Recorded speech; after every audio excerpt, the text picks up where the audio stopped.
What is going on, YouTubers? It's the Natural Born Driller here. I said I welcome you all to Being the Asylum. This will be episode 234. It's been a while, especially someone's been busy. Obviously, when it comes to work and wherever have you.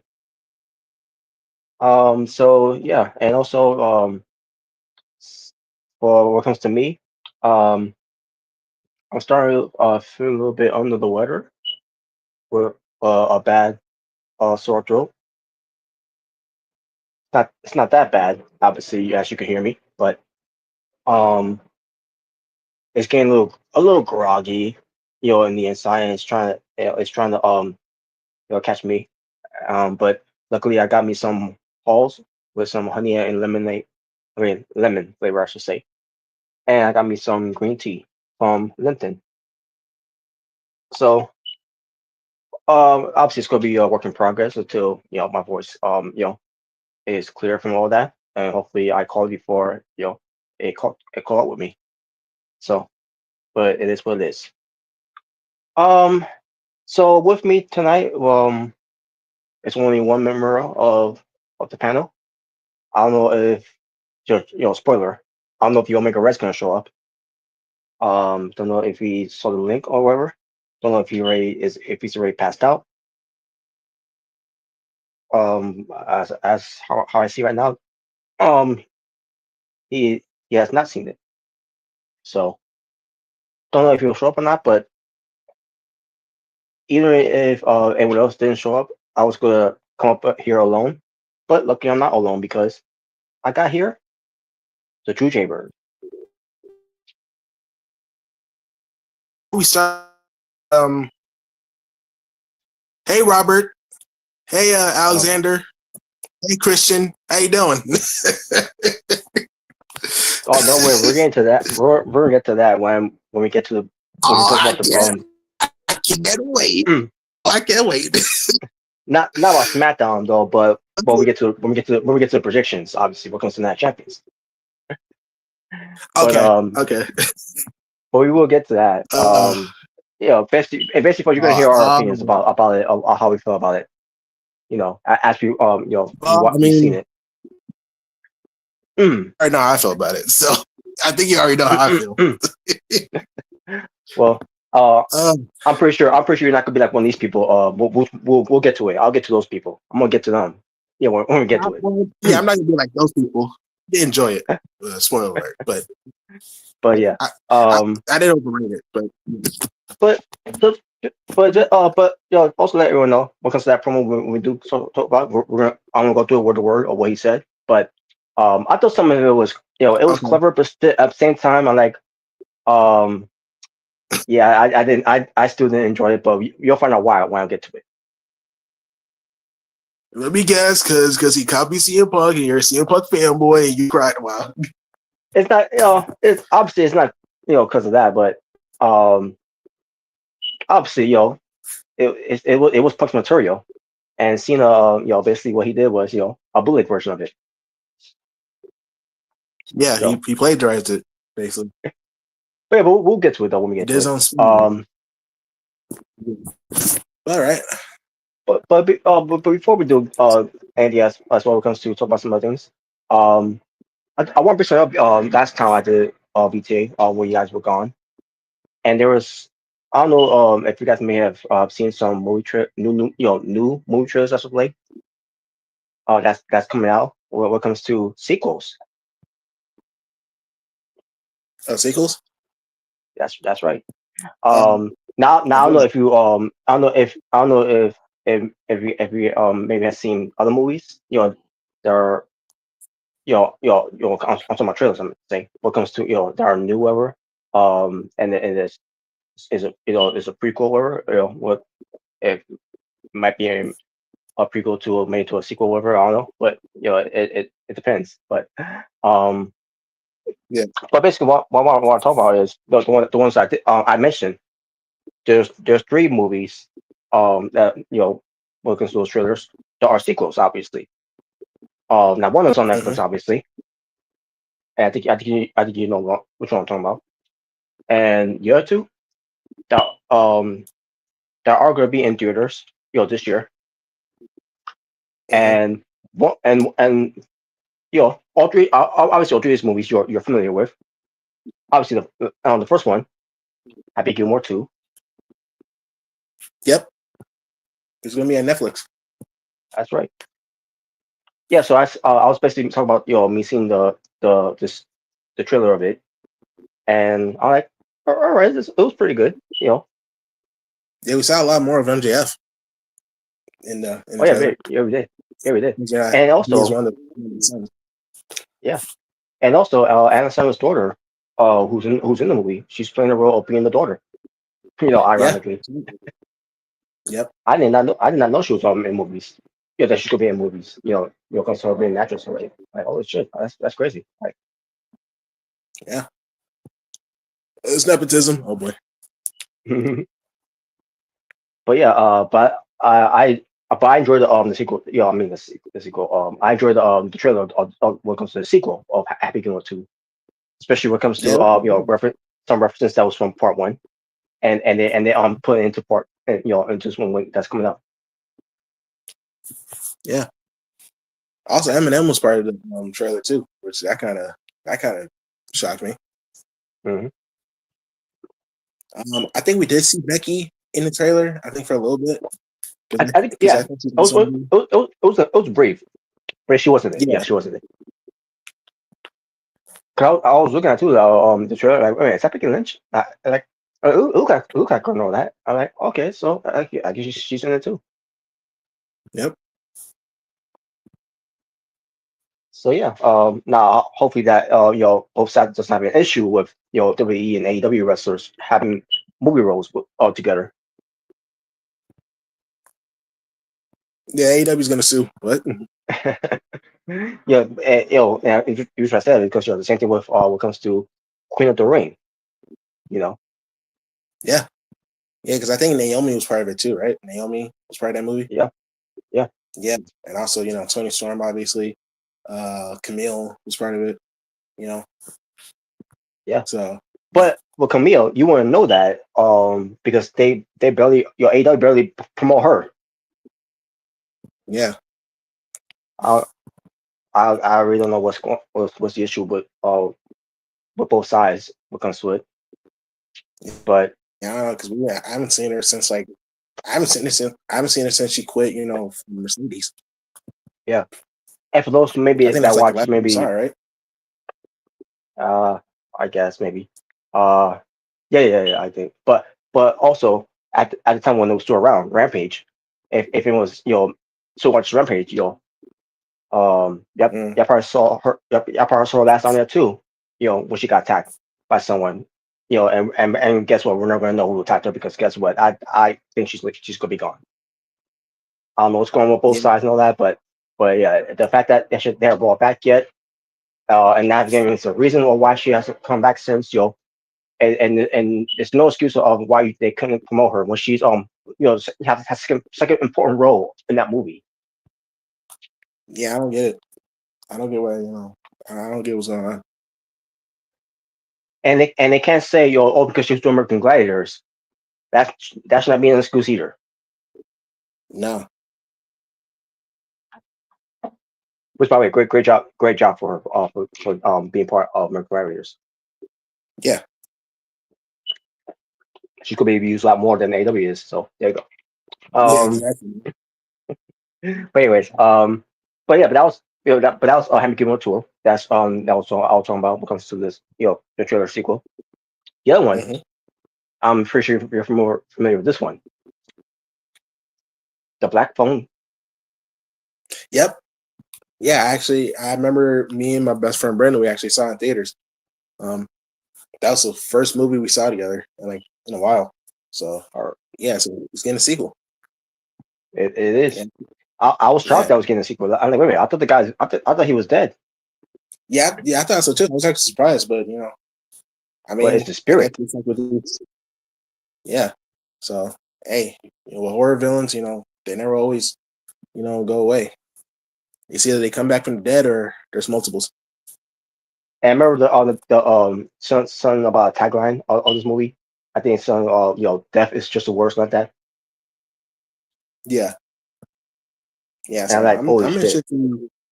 Yeah, so I'm interested to see what happens in that movie. I'm interested too, because I seen this. I obviously I didn't see it in yours, but I did get a chance to finally get to see the back phone, and like holy shit, this is now it wasn't obviously it wasn't a scary movie, but it's supposed to be a scary movie, but it didn't scare me at all. But still, you know, it still There's some was creepy very moments. terrifying and creepy and Yeah, very creepy of what happened in that movie.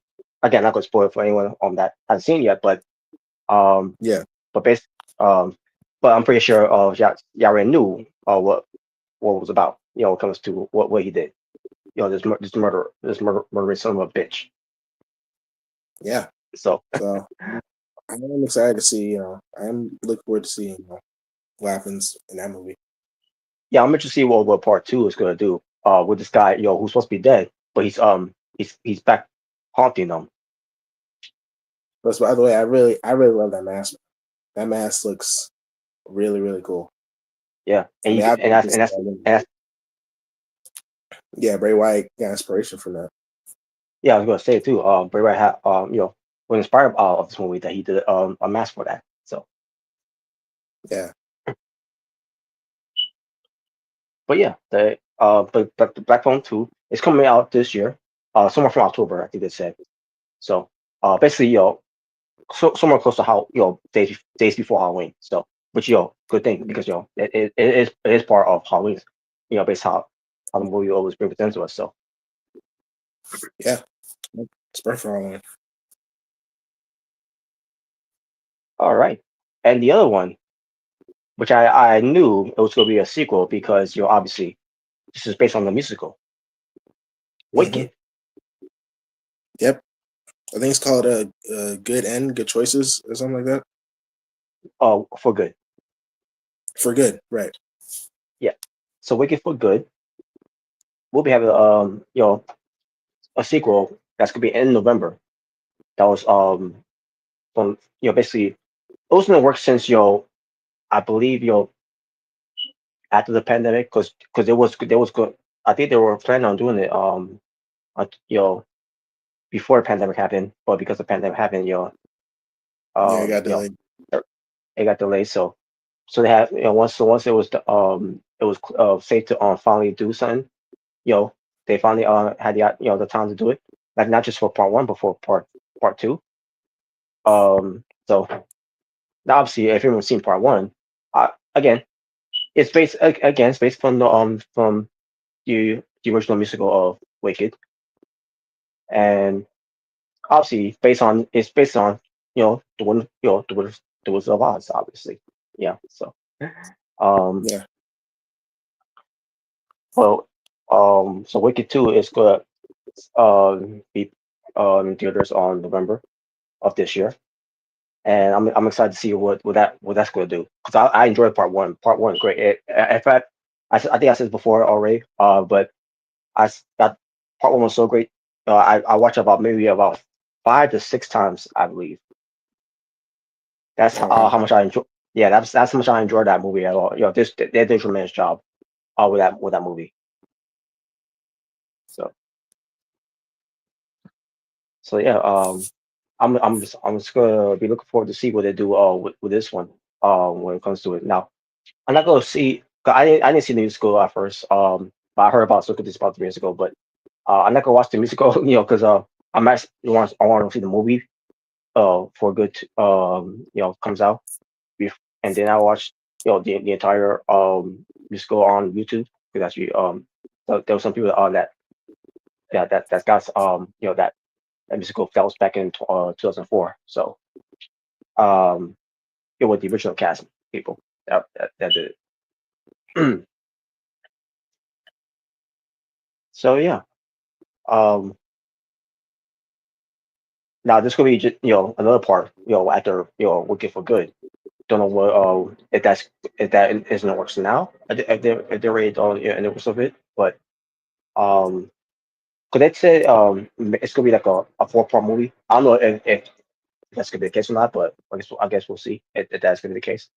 But I'm really gonna see how they gonna manage to make this one to reach new heights and levels for from Wicked.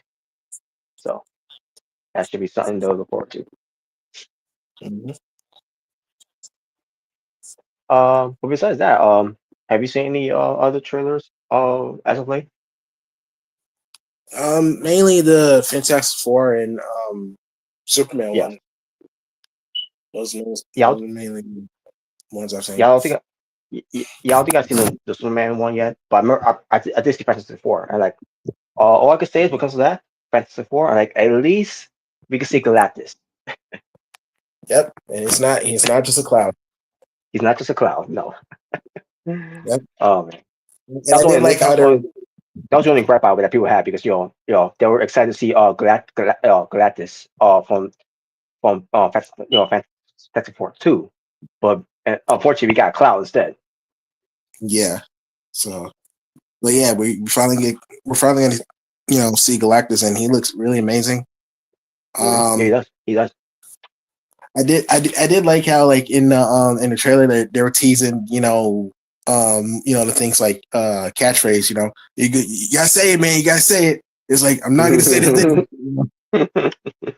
So once he said it in the movie, he's gonna get like a big reaction. So Yes, I do like it that. is. I like that they're saving it for the movie. So Oh yeah. Yeah. Yeah, because you know when you hear it's clobbering times, like, hey, you still see a punchline. Oh my god. Oh yes. But yeah, I'm definitely gonna check out that movie. That looks really good. It looks really good. I'm liking the the visuals. Like I like how it's set in the '60s. Like obviously the year that the Fantastic Four debuted. I'm Yep. really interested. It looks really good. I don't really have much to complain about. It looks really good. The Yeah. thing looks fantastic. No pun intended. Um, Yes. yeah, he's actually wearing clothes. He's not naked. Yes. Exactly. Yeah. So, but yeah, I'm looking forward to this. And Superman too. Like Superman looks pretty good too. Yeah. So Yeah, I got to check out the trailer. I don't think I haven't seen it yet, but I know, but I heard some good things about this Superman movie coming out. So I'm gonna check out see how the trailer looks. yeah. So yeah, it's looking good I, right now. It's looking good. I'm not sure. I haven't get a chance to watch yet, but Lilo and Stitch, the live action one. Yeah. I Now, mean, I think the movie's out. I think it's out now, so you can watch it. it, yeah, I think and that's what I think it's out already. But yeah, but at least I'll say this, they got Stitch right, you know. Yeah. Yeah. Yeah. So it's like Stitch. I mean, I was not expecting anything, like they did with how they abuse, Snow White, with the mythical creatures, whatever they were trying to do at first, and then we got And CGI dwarf instead of having real dwarfs. yeah, the CGI dwarfs just look nightmare fuel. Like it's just it looks so weird. Like you You know, could have at, just used real dwarfs, bro. if that was the case too, when it comes to what they did with Snow White, they might have just did what they did with Pinocchio from that action movie, using the real Pinocchio.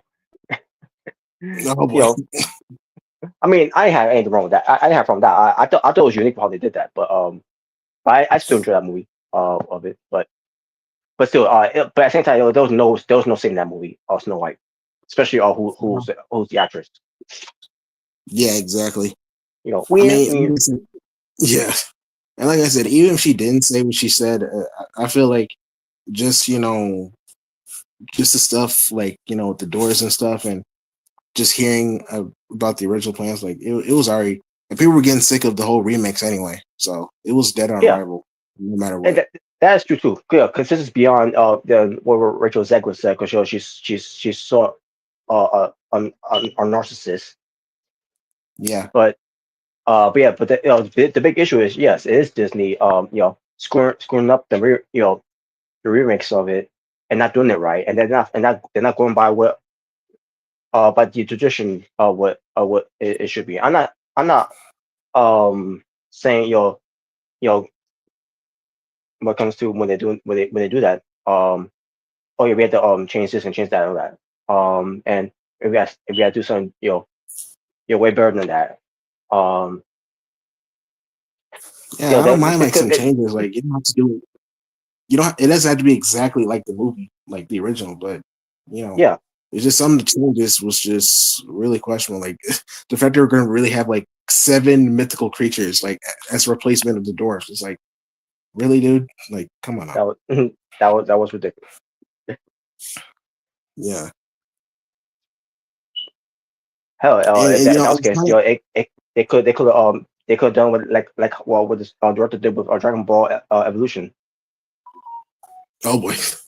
Yeah, I mean, it was kind of like the Sonic thing where like the oh yeah, backlash actually fixed it.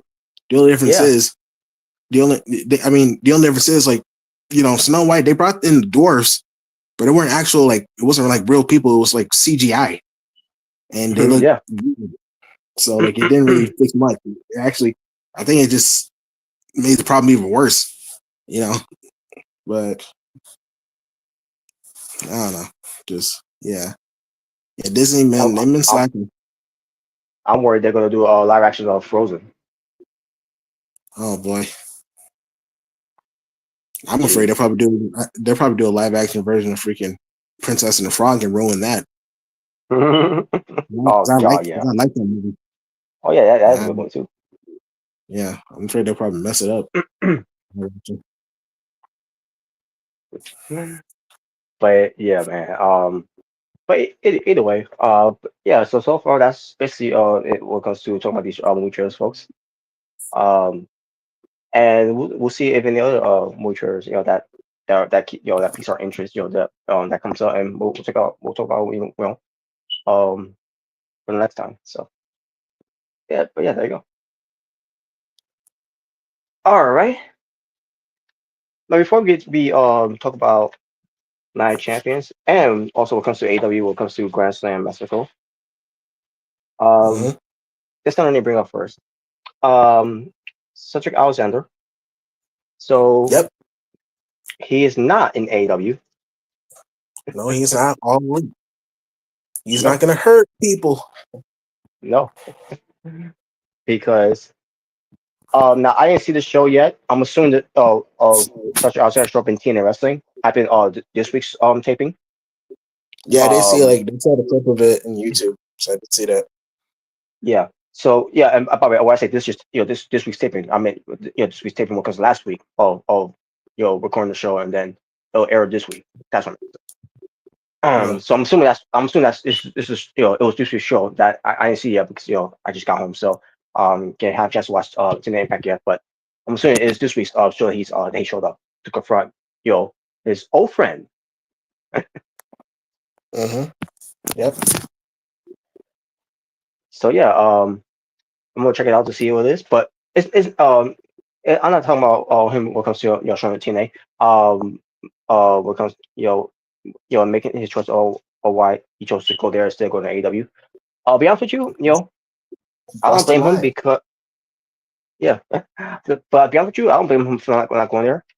I mean, look who used to work there who had issues with Tony Khan at that time. Yeah, and I told because I remember I saw a comment like talking about it, and I totally forgot about that. I was like, oh yeah, yeah, the whole Big Swole situation in AEW because Yeah. yeah, they're married. So yeah, I Mm, forgot about that. So I was like, yeah, you know what? Kind of makes sense why he didn't go AEW. I totally forgot about hmm that. Yeah. Now, obviously, this happened back in 2021. I believe the one that when we when it came out, whatever, or maybe 2020. I can't remember. It basically was like from the It was tail around end that of. time. Yeah. You know what? It had to be. It had to be 2021. Yeah, it had to be that year. Yeah, it was. It was that year, 2021, because she was still there. Uh. So yeah. But yeah. So I'm thinking to myself, okay, maybe time has passed and maybe things has worked over, and they halted out whatever. Because remember when Leo Rush showed up, AEW it was on that year too, by the way. And then when the Mhm. whole big swell the drama came out, when it comes to that whole thing, he had issues with Tony Khan, for saying for tweeting what he tweeted, and then after that promoting, oh, by the way, watch Rampage, watch these two women have a hardcore match. Mhm. So Mhm. and because like Lee Rush left, you know, now obviously he came back. So I thought maybe with him coming back, now obviously I don't know what's the relationship with Lee Rush and Big Swole when it comes to it. Um, but I thought maybe Towns heal all wounds and everything's all good now. Not I'm not saying that Big Swole will ever come back to AEW because if they squash the people ever. Um, but either way, I thought things were hashed out, whatever, and everything, and everything's all good, and that and then such Alexander could make can show up to AEW will to be with the Hurt Syndicate, and after weeks has gone by, and MJF, basically the whole thing of milking this whole thing of is he going to join, is he not going to join because we had given the thumbs up approval from Bobby Lashley, until finally he did, and we all thought so okay, such coming, he's coming. It's been weeks so far, and so far he has not come because I believe now obviously that and that hasn't been said yet, but because obviously they're not saying anything, but that's part of the reason why Cedric Alexander didn't go to AW because of Tony Khan and Big Swole's issues. Because again, Cedric is married to Big Swole. So. Mhm. But either way, Cedric Alexander is in TNA wrestling right now. So eventually we'll probably will see him appear also in NXT as well. If that happens. I definitely seen that. So yeah, there you go. But yeah, either way, can't wait to see what he does in TNA. And see how that whole thing happened with him confronting Mustafa Ali, because Mustafa Ali was kind of match against John's let's see how you say his name again. What the guy the great that great hand tag team. Yeah. Yeah, our guys never ready. Jason Oh, Haas and John Schuyler. There you go, John Schuyler. All right, but yeah, well, I'll cross that bridge when I get a chance to see that whole thing, what they did there. But anyways, but nothing. Um, I saw some article, and in fact, I saw some two articles. Now I don't know if one of them is accurate, but I know one of them is accurate, and one of them okay. is, basically it's WWE saying this is surprising. No, it's not WWE saying this, but reports from people saying that WWE has has signed someone, and everyone surprisingly we're not expecting that. I guess I'm trying to remember what was the title of it and all, but yeah, okay, let me see who it is, and Oh boy. it was the signing what comes to WWE to Mr. Iguana. Yep. And I'm like, oh, okay. Yep. Mm. Okay. To me, I was like, okay, that's not surprising because we all knew he was gonna be signing, ever since you know we Well, saw him on Worlds Collide. So it was no and he got a surprise that he was huge, gonna be signed because we heard reports he was gonna be signed. yeah, and he got a huge reaction, and WWE, love the reaction he got. So yeah. Yeah, and yeah, and what they could do, obviously, they could sell a lot of merch with him with his Iguana pet. Yep, exactly. Making like iguana puppets, maybe like some masks, face paint. Oh yeah, yeah, definitely. Yeah. Definitely see them. Yeah. And it's just a unique character of this guy too. He really is he's really playing into the character of being an iguana. So it's very impressive. Yeah, man. Yeah, you know what? We should bring Danhausen WWE, and then let's make them tag team Iguanahausen. There you go. Iguana housing. Well, AEW ain't doing much with him. So, I don't know. Yeah, we haven't seen him in a while, so yeah, Yeah. might as Well, well. speaking of which, I got a list here to talk about, which I'll get to. But yeah, but that's one of them, Mr. Iguana. Another thing I heard. Now I don't know how accurate this is. Maybe it's just people fantasizing, but it involves Rhea Ripley. Oh boy. Basically, I saw the article, and I didn't go into the article to know about it because I don't know if this could be true or not. If it's true or not. But I, you know, I guess they're probably thinking, because Ripley is having issues with Raquel Rodriguez, and then with Roxanne Perez helping out, and now Raquel is now warming up to Roxanne Perez. Mm-hmm. Because obviously, at the whole the marketing thing that happened, yeah. So yeah, that's they gotta do something on that, because again, she's one half, Raquel's one half of the tag champions who, with the marketing now being on the shelf. So Yep. Roxanne Perez, it's the only solution when it comes to doing that on the freebird rules. So Yep. Which I figured they're going to do. yeah. So what I'm hearing about this one when it comes to Rhea Ripley, she's gonna need some help. So basically, Rhea Ripley's gonna has someone to be with her to create her own faction. And like, okay, I don't think she's gonna have a faction, Yeah, I don't but think so. that's what they knew. They said, to create her faction, like she just came from a faction, Judgment Day. Like, Yeah, like yeah, and plus she don't need a faction. She she's way over because of everything that she did with Judgment Day, especially with the whole thing with Dirty Dawn. yeah. So yeah, I don't know why they even think of that, but the one person they that Ruby joined forces with her to go up against Raquel and Roxanne. Now I don't know if this is them hearing about WWE maybe getting out of the main event picture of of the title of a title of Worlds. However, I don't know if that's true or not of it. But then again, you see Rhea Ripley not being a champion since what? Since March, maybe. Yeah, yeah, I think it's like Yeah, since March, yeah, since she lost to Io. yeah, the EO. So basically, for the former tag team with someone from NXT, and the name I saw that kind of saw that could be teaming with Rhea Ripley is Taylor Paxley. Oh wow.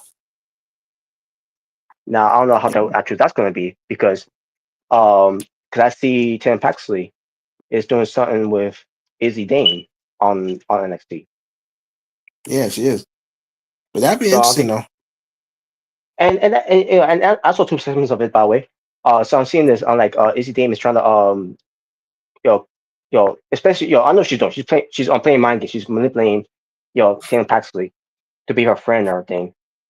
I don't know what she gained from for doing this and but hey, that's what a heel does. That Yeah. get credit for that. She's playing her role very well there. She's Dame. So uh, so it's I don't know if it's gonna lead to a tag team match eventually with Izzy Dame and Taylor Paxley against Saruka and Zarya, but because that's where it came into. If Izzy Dame doesn't win the belt, because I think Izzy Dame is part of this match to go for a woman's title shot. Hmm. Wait, I think she lost though. Because isn't Jordan Grace getting the shot? Yeah, Jordan Grace got the shot. Yeah, she won. Okay. Yeah, Jordan Grace. Yeah, Jordan Grace getting the shot. I know, by the way, so much for Jordan Grace moment to me roster, right?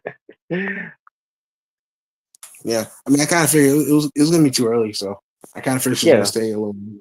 See. yeah.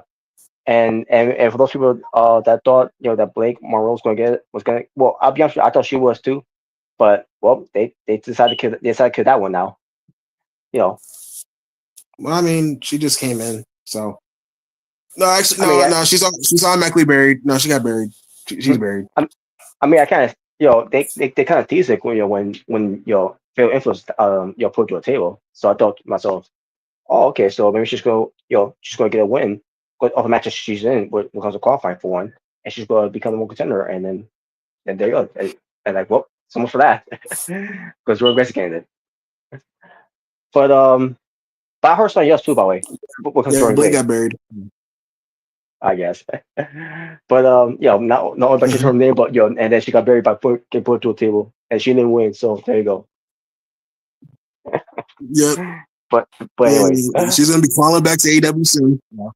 yeah, that's right. But I was gonna say, speaking of Jordan Grace, there was a report when it comes to Jordan Grace when she's with rumors of her coming up to the roster, and based on what happened with Liv Morgan was could be this was fun by the way. Liv Morgan being now, Jordan Grace was agreed to replacement. And like, no, she's not. I don't believe. Yeah, I was about to say I Like, don't believe that. where do these people get? I mean, do these people all put these reports out there? Because they were pitching ideas of what they could do with this person for NXT. I don't get these people. Yeah, because I don't believe that at all. Oh my god, man! I'll tell you one thing: Jordan Grace getting a shot at the title of on NXT is way better a position than being on the roster being a women's tag champion. That don't mean shit, anyways. Yeah. Hmm. But anyways, um, but yeah, but that's the whole thing. What's going on with Rhea Ripley? Of what I saw there, Team Paxley, team over. But again, I don't know that. Again, I don't know. That's accurate because they're already doing something with Izzy Dane. I mean, with Team Paxley with Izzy Dane on NXT. So, not saying Rhea Ripley, it's like a, it's not gonna have a partner. Just I believe she will have a partner, but it's not gonna be Team Paxley. Based on what I saw. I mean, I I wouldn't can mind. probably see. I could I probably see wouldn't. Stephanie McCare. Yeah, Maybe. that. There you go. Stephanie McCare. She's obviously, those two, that's the dream team of his own. So, yeah. And they're very popular, so I definitely see that Hmm. happening. Yes, yeah, that's more accurate than Tim Paxton. And I'm not saying Tim Paxton can't work. 'Cause I could definitely see Tim Paxton with Ripley, but right now she's doing something with NXT. which is Yeah, good by the way, because after they fire especially Blackheart and Gigi Dolin, she's got nothing other than playing yeah, with dolls. yeah, destroying, playing with Barbie dolls.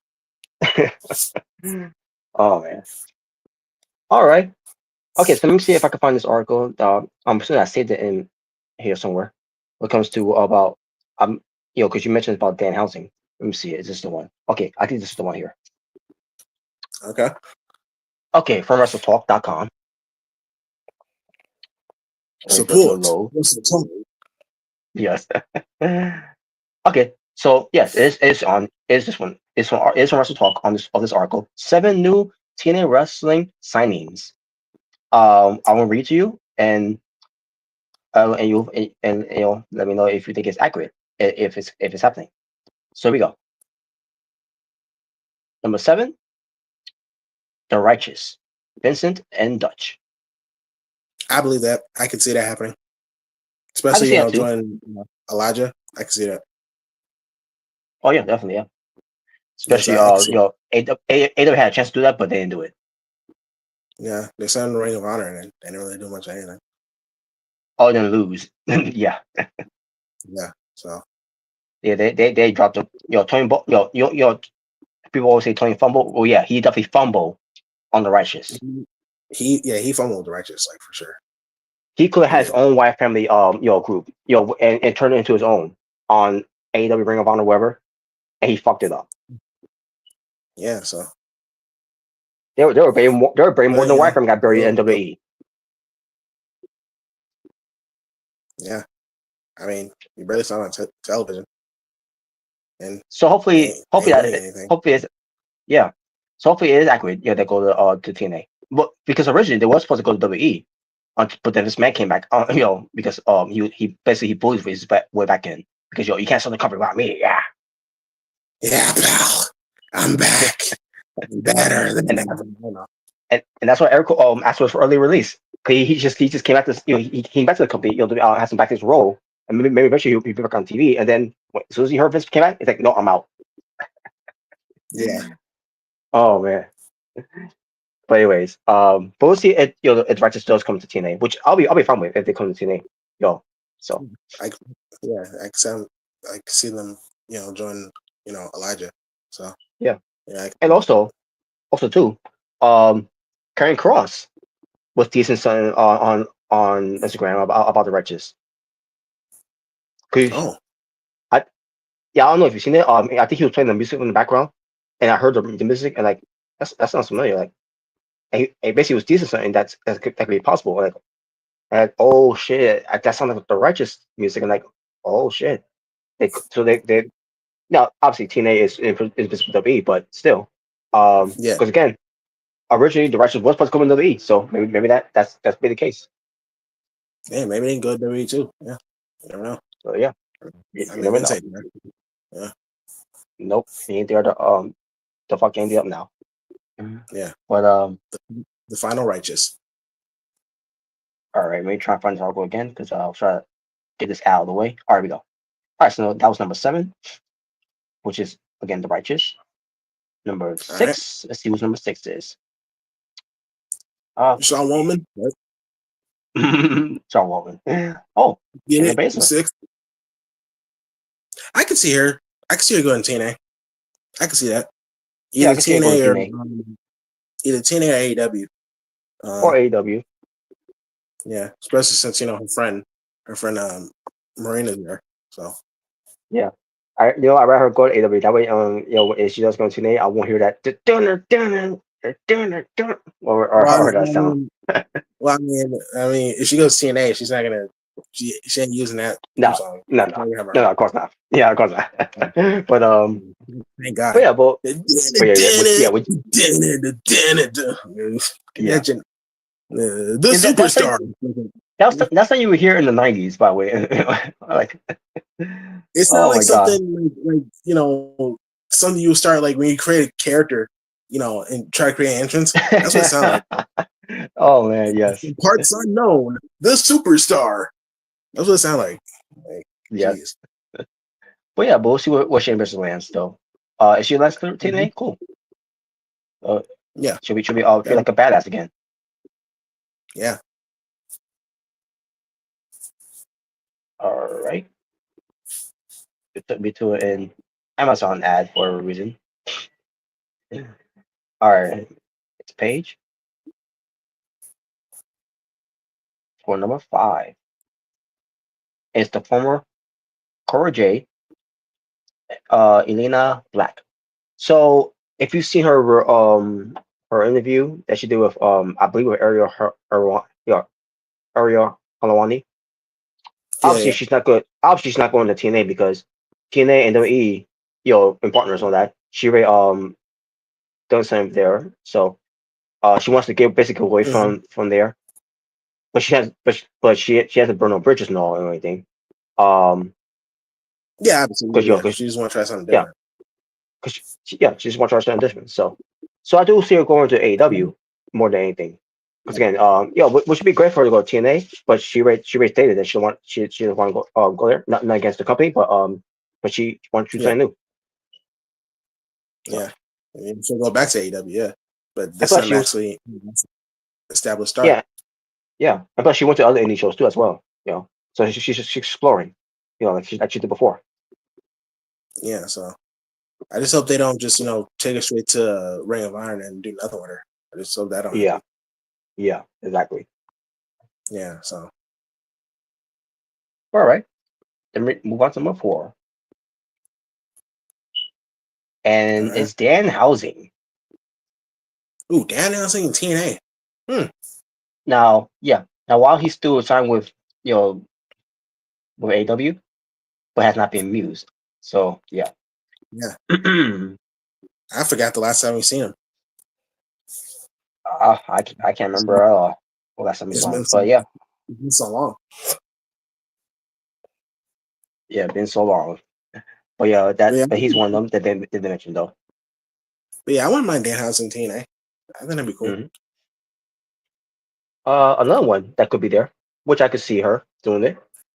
Um, the former Jakar Jackson as Mara Shade. Yeah, I definitely see her going to TNA for sure. I could definitely see Indeed, that. man, because it And by sucks the way, too, she man. has her own Right, YouTube channel. Rabbit. She has her own YouTube channel. Oh yeah, yeah, she does. Yeah, she does. Um, Yeah, yeah. and by the way, if you see her on Instagram, I saw was one post of her painting something. I'm like, holy shit, she's a regular artist. Oh, she does art. Oh, that's cool. Okay, Yeah, she does. And I know a few wrestlers that does some arts too. Bret Hart, Jerry Lawler, Jeffrey. Dexter Loomis, Yeah, Jeff Dexter. Hardy. Yeah, Hmm. So yeah, and she still wants to wrestle. So yeah, um, yeah, yeah. and yeah, I think it'd be good for her to go to TNA. I think it'd be cool. mhm, mhm. And yeah. So because I feel like WWE dropped, didn't really give her the opportunity that she could run with, other than NXT because she did showcase a lot in NXT, but Yeah, when it comes to I'm pretty sure her come up to main roster with Last Legend. They could have done some of that. Um, I mean, they and, would have and, been perfect as women's yeah, tag team champions. yeah, they would have been perfect for that. So, Yeah. but yeah, I can see her on the TNA. Hmm. All right, number 2, Duke Hudson, I could see him going to TNA. I could see that. TNA. That could be something fun as well. Yeah, And number 1, who goes number I one think he's here? going by this Duke. You know, he's Yeah, doing the main thing. Just Duke. yeah. Oh, and number 1, I could see her appear here, but I don't think she'll sign. Because she want to do all that what Matt Cardona does, because Matt Cardona is the indie god, and we can see her being an indie goddess. Okay. And I'm talking about the ballsy badass, Shotzi Um, Blackheart. I could I could definitely see her like pulling Matt Cardona, like just going to different companies, probably winning titles, something like that. I Mm-hmm. can see that. Matt Cardona's still doing this. doing it to this day, folks. Yeah. By the way, I saw on his YouTube channel that he responded to Oh, John Cena saying, "Hey John Cena, yeah. how you doing?" Yes, he did. Yes, he did. Which I knew he would. Oh yeah, I already knew. Yeah, when I heard Cena mention it, I was like, you already know Matt Cardone's gonna he's gonna say something. He's gonna mention it. So it'd be funny if Nick Oh, Nemeth did too. oh God, Nick Nemeth. He probably would. He probably would. But yeah, but there you go. But Sausage Blackheart. Um, so far, those were 7 names there that could have, obviously, Yeah, I not could all definitely of them, see. Yeah, not all of them's gonna be, but I could definitely see some of them. You know, but some of them, yeah. TNA. Yes, I can see that. Hmm. So there you go. So with that being said, folks, let's get to the we'll get to prediction all the way first, and then we'll get to AEW Grand Slam Mexico and hear our thoughts about that. Okay. So with that being said, let's get to Night of Champions here of 2025. That's going to be in Riyadh, Saudi Arabia, in the Kingdom Arena, Mm-hmm. where they're going to go suck a blood money cock. Oh boy. Okay, Punk. All right, so let's get to some matches that were announced. 6 matches, by the way. Yeah. I wish we get 6 matches instead of getting like 4 or 5. I mean, I understand why they do it nowadays, like with 4 or 5 matches, because they don't want to like overdo it, like how Vince did back in the day. But Yeah, I think 6. I think 6 or 7. I think 6 is like the perfect number for yeah, pay-per-view matches. yeah. But I'll So tell you yeah, one thing. I wish AEW would give us that much matches or their pay-per-views instead of 12. yeah, you're right. We're gonna do 14. There you go. Oh my God! Oh, by the way, when we get to AEW Grand Slam, it was ridiculous all what they did there. Oh, boy. Oh my God, we'll get to that. But Was but that the since I said 4-hour show that you were talking about? no, Not that that one. was the summer blockbuster, or some people Oh, will say, right, right, right, right. and then the week before that it was the Fire Fest, which was also 4 fucking hours. Jesus Christ. My God, man. But you get free pay-per-view TV, or what it said. Like, well, fuck off. Anyways, but yeah, but as soon as I say that, when it comes to giving the South people what they want, giving them 6 matches, and we get only like maybe 4 or 5. Like, what are you complaining about? Just enjoy the watching the show. I'm complaining. Well, Yeah, that's what Troll would say. But anyways, all right, but let's get to these matches. Karrion Cross finally having a match. This yes, time on PLE, which I can't remember the last time he was on a PLE wrestling. I actually do, because I remember I saw an article about it. His last PLE match, ironically enough, was in Saudi Arabia in Crown Jewel, and it was against Drew McIntyre in a steel cage match, and that was 2022. That was like his Oh last like my! singles, yeah, 3 years. That's Oh crazy. my God!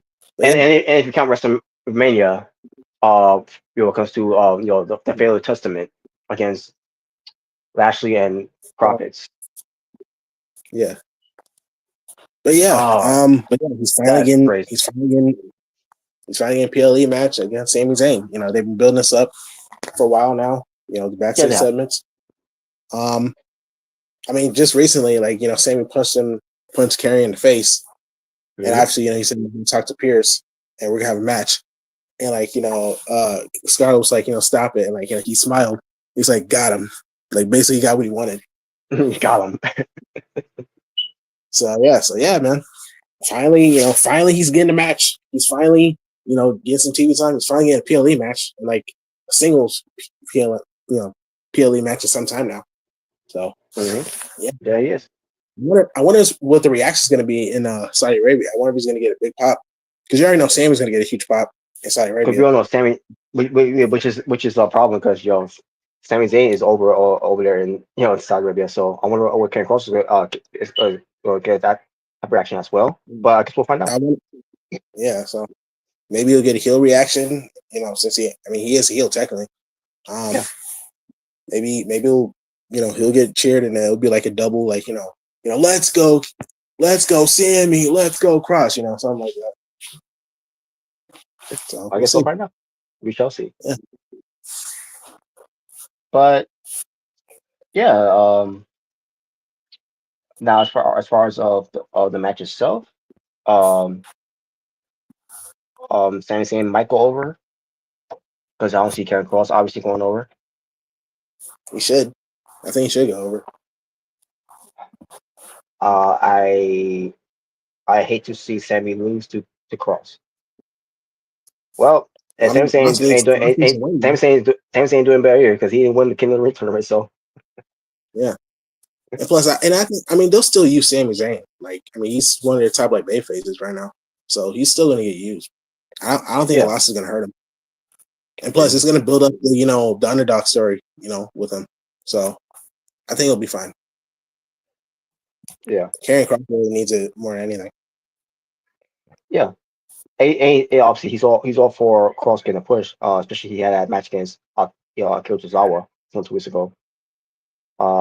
Which Yeah, he's been having main event matches. The show, and he gets big reactions there. Mm-hmm.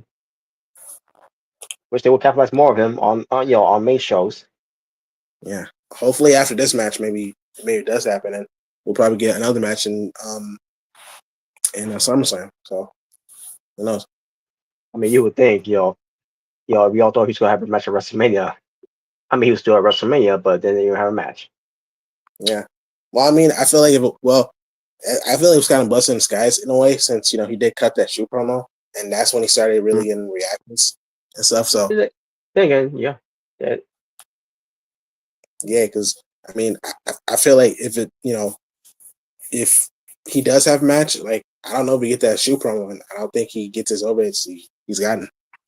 I don't know. Yeah. So yeah. But hey, I'll tell you one thing. After that promo, Triple H was really cooking with him after that. It's like, you thought we were gonna treat you like the Miz and give you a big push. Slow your roll, Tiger. Slow your roll. All right. We'll see what the outcome will be for that one. Now this one, we got Raquel Rodriguez versus Rhea Ripley. Mm-hmm. I'm actually a little surprised that's on the show. To be honest, but I guess I actually wasn't expecting to be on the show, but yeah, it's on it. Because I thought at least they was having Bailey and Becky Lynch on the show because for the women's in the Intercontinental title, but instead they wasted on Raw instead, which it was a good match too. But then we had shenanigans, which if they will, how they did. I guess you're gonna say it for SummerSlam, which will make sense since that is a big feat for SummerSlam. So, and it might be triple threat. Yeah, that's what I'm thinking too. It'll probably be a triple threat. So yeah, that's what they're doing. So, which is a better call. So I ain't mad at that. Yeah. But this one, I don't know what they're gonna do with this one when it comes to eventually some stories. But I know Roxanne Perez is gonna be involved. Yeah, I definitely see Roxanne getting involved, and I probably see Raquel winning. Okay, I see either Raquel wins because of Roxanne, or Rhea wins because of Roxanne.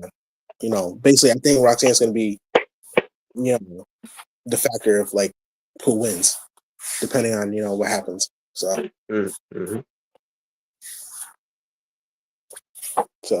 yeah, I think it's either. And even Caesar saying Roxanne will probably interfere.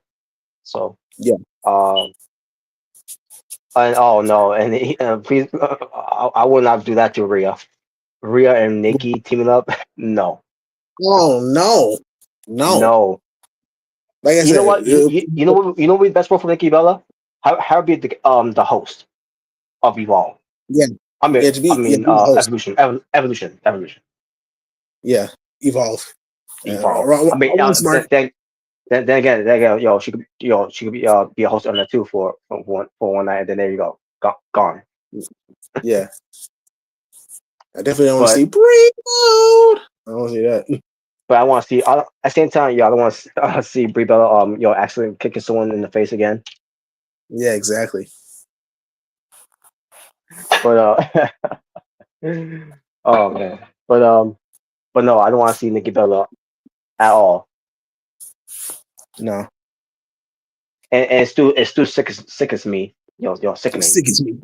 Sickening. That EO, Oh yeah. um, say you paved the way for us. Like, no, she didn't. She didn't pave. No. The only, uh, she, Yeah, this, the only thing she paved the way is is for women to to inspire to do more reality shows. the only door you knocked down was the door to John Cena's bedroom, and then he eventually kicked you out that exact same door. Yeah. Yeah, so, Yes. Bobby, I can bring this up before we move on. all right. It's what they said. The Bellas said on the. I don't know if there was if there was if 'cause they got it on podcast, but I don't know if it was from there. I'm assuming it Yeah. was. But the whole thing where they had Io Sky coming up to was saying to Nikki that you paved the way for us and all, and then they responded to that. And Nikki was trying to be nice with it, but of saying when it comes to us being upset of her saying that, because yeah, we're upset with of saying that because that's not true. First of all, That is true. yeah, I mean, sure. come on. I mean, come on. You can't forget her. Her, her Divas Championship reign. Oh boy. Oh God, yeah. But she was trying to be nice about it. And what this Brie does, Uh oh. for us Uh to oh. upset, for us being upset with it, the one argument that they come up with all of us complain about that. Oh, because we're marks. That's what Bree said. That's what Bree said. And like marks, really, we're going back to those terms now. Wow. Well, I mean, I'm not surprised with Bree. I'm not surprised. Oh, She just added more fuel to the fire for herself, man. I mean, are these the same smart, the same marks? Are you talking about? Of what you did to Liv Morgan years ago?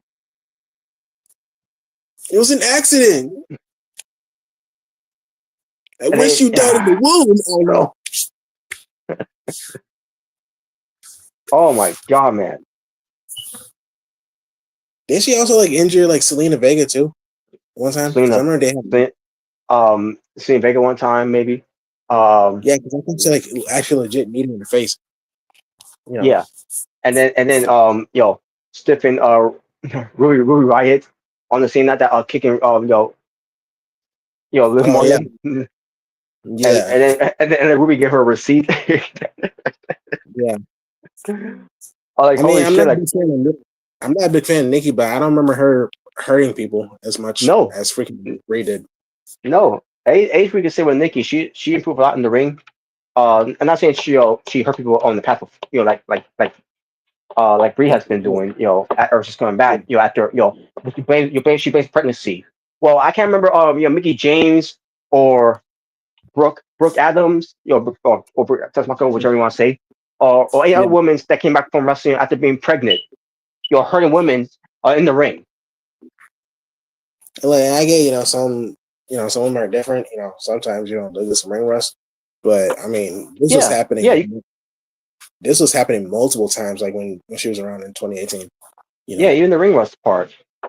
What she said too, but again, she also blamed the because she gave birth. Like, no, it's more to it than that, Bree. You just suck. That's all that is. Yeah, I mean, I can see. I mean, I can see why freaking Nikki became the longest. The longest Divas champion. Yeah, In terms of and in terms on of top of that, wins. she and Nikki were both trained by Natalia Neidhart. Yeah, that's right. Yeah. Hmm?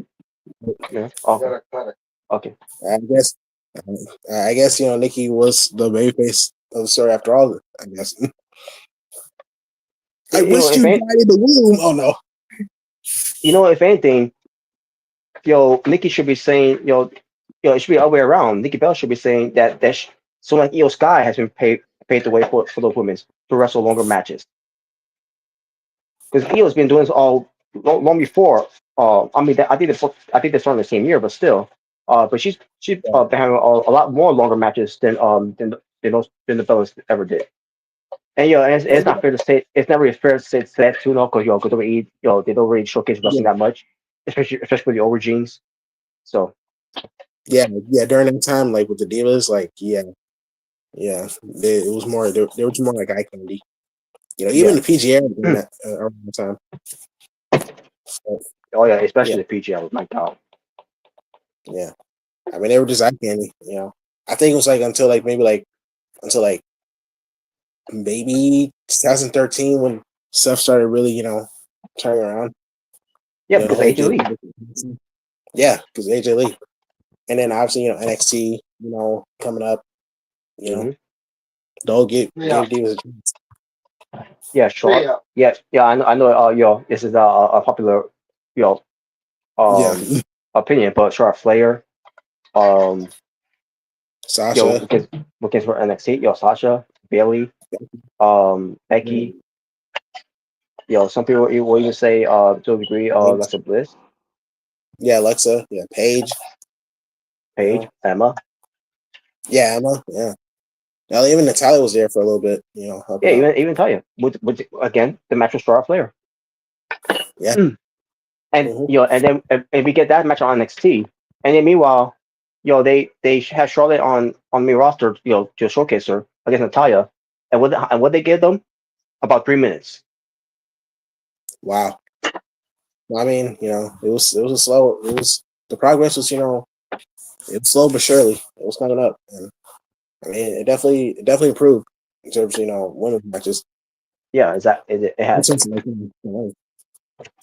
so, yeah, So yeah, so for us that are saying that they're upset about it. We're not upset about it, because we're being marked. We're upset about it because it's not true about what WWE was having EOS to say there. Why? Just to push this gender that the Bellas were great. They were never great. uh, see, I would believe if you said freaking like freaking Beth Phoenix or like freaking uh obviously Mickey James. I mean obviously um hell Michelle McCool. Put her in that list. You know what I'm saying? Yeah, Michelle was So cool. Yeah. So, yeah, but yeah, there you go. All right, I'll get to that later. From you, Caesar. I'll get to the same Vega, um, but yeah, so back to this. So Ripley, I think she'll go over. Yeah, yeah, I'll go. I'll say she'll go over. okay. Like I said, I think it'd be either or depending on what happens with Roxanne. Yeah, yeah, that got me too. Roxanne getting involved. Yeah. So we'll All wait and right. see. Yeah, we'll see that. All right. For the WWE United States Championship, Jacob Fatu will defend against Solo Sokoa. Yarami. All right. So this match, this some people will say, that Jacob Fatu could lose it because someone might show up, Maybe. and not talking about on JC Mateo, folks. I'm talking about someone who's been wrestling on dark shows. Oh yeah. Talatonga. What? Yeah, the former Hikaleo. Yep. Yeah, because I did see like a dark match on the internet. So yeah, he's definitely there. He's definitely signed. Um, Oh yeah, if I don't know if he's gonna keep his name, you know, as yeah, New yeah, Japan. yeah. I know. I really don't I know don't know. because I haven't heard anything about other than him, other than seeing photos of him in the dark shows. Yeah, so I don't know if he's gonna actually go by Talatonga. So I don't know. But I We'll guess have find to. out. Yeah, because if he show up at Night of Champions to cost Jacob Fatu the title, and so Cole wins the title, we'll find out what will he be called. Yeah. And Caesar was saying, all gas, no brakes. Well, more like, hold on a second. We're more like all gas, no brains. Oh yeah, what Solo said. Yeah. He's all Yes. gassed, no brains. Yeah, that Yes. was funny when he said. Probably that was funny about it from Solo saying that. That was hilarious. That Like, was the hilarious. way he said it was funny. Yeah, All gas, no brains. yeah, But anyways, all right. But yeah, we'll see what happens with that. But so if that happens, then I think we see Jacob Fox. I mean, yeah, I do see Jacob Fox losing the belt to Solo Sikoa, and then they could do maybe the rematch later at SummerSlam, and he'll win back from there. yeah. So yeah, we'll see what happens. Yeah, we'll see what happens though. I'm interested to see what happens there. Yeah. But all right. I'll say this one for last because this is because I want to say this on one thing for last when it comes to the main event. Okay.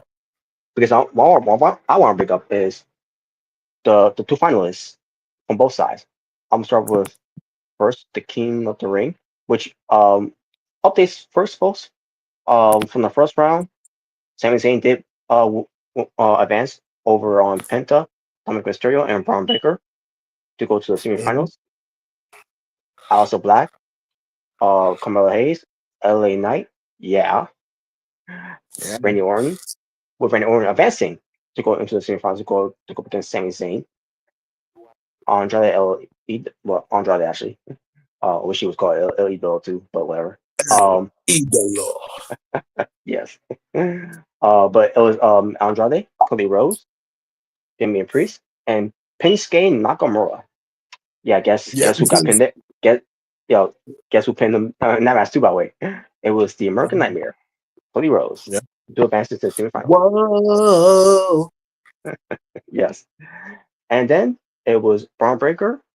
I'm sorry, Bronson Reed, excuse me. Too many Brawns, man. I mean, even though they got one Braun, which is Braun Strowman, but Bronson Reed, Jey Uso, Mm-hmm. Rusev, and Sheamus. Mm-hmm. Sheamus. With Jey Uso advancing to the semifinals against Cody Rhodes. Now Jey Uso being added into it, was to please Rikishi, who's so upset for having a 51-day reign as world champion. Yeah. So Yeah, because obviously, Rikishi was really pissed off about that. Yeah. yeah, It's like, I mean, I get it. I mean, I get, you want to see your son succeed and, keep the title for as long as, good. mm-hmm. Yeah. Keep it longer. But I mean, the fact that he even became world champion, I think that, that alone is, is an achievement in itself. Because, there's guys that get over that don't become world champions. Yeah, that's true. They don't even get And the chance to be world champion. Yeah, so then you get Zack Ryder Jay's one of who the gets lucky ones. and then you get Zack Ryder who gets his WrestleMania moment by having theme song being played for WrestleMania, and then winning the Intercontinental title in that ladder match, only for him to lose it 24 hours later. Yeah, exactly. So, I mean, the fact he was able to hold it for like 51 days, that's that's a blessing. But and as I'm reading this, what comes to Rikishi, talk about Jey Uso right there. Like Rikishi, you do realize you got two other sons. Yeah. What about those two sons? You got Solo Sikoa, who's supposed to be a huge threat, who took the Ulafala without the approval of the tribal chief, and you saw the wise man was upset with that. And then basically creating his own bloodline by kicking out the old bloodline now, which was Jimmy Mm-hmm. Uso, and he was set out Yeah. there to be this leader who's supposed to be a threat to the roster, but he loses.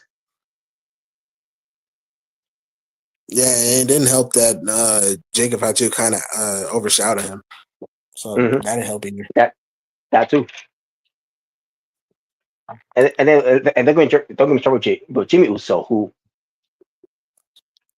rarely wins Yeah. anything, and when he does win, they'll they'll um they'll throw you a little bone of him winning something, and then what they do after that? He does nothing Or he gets attacked. or gets attacked. Yeah, Yeah, like what Drew McIntyre did. Um,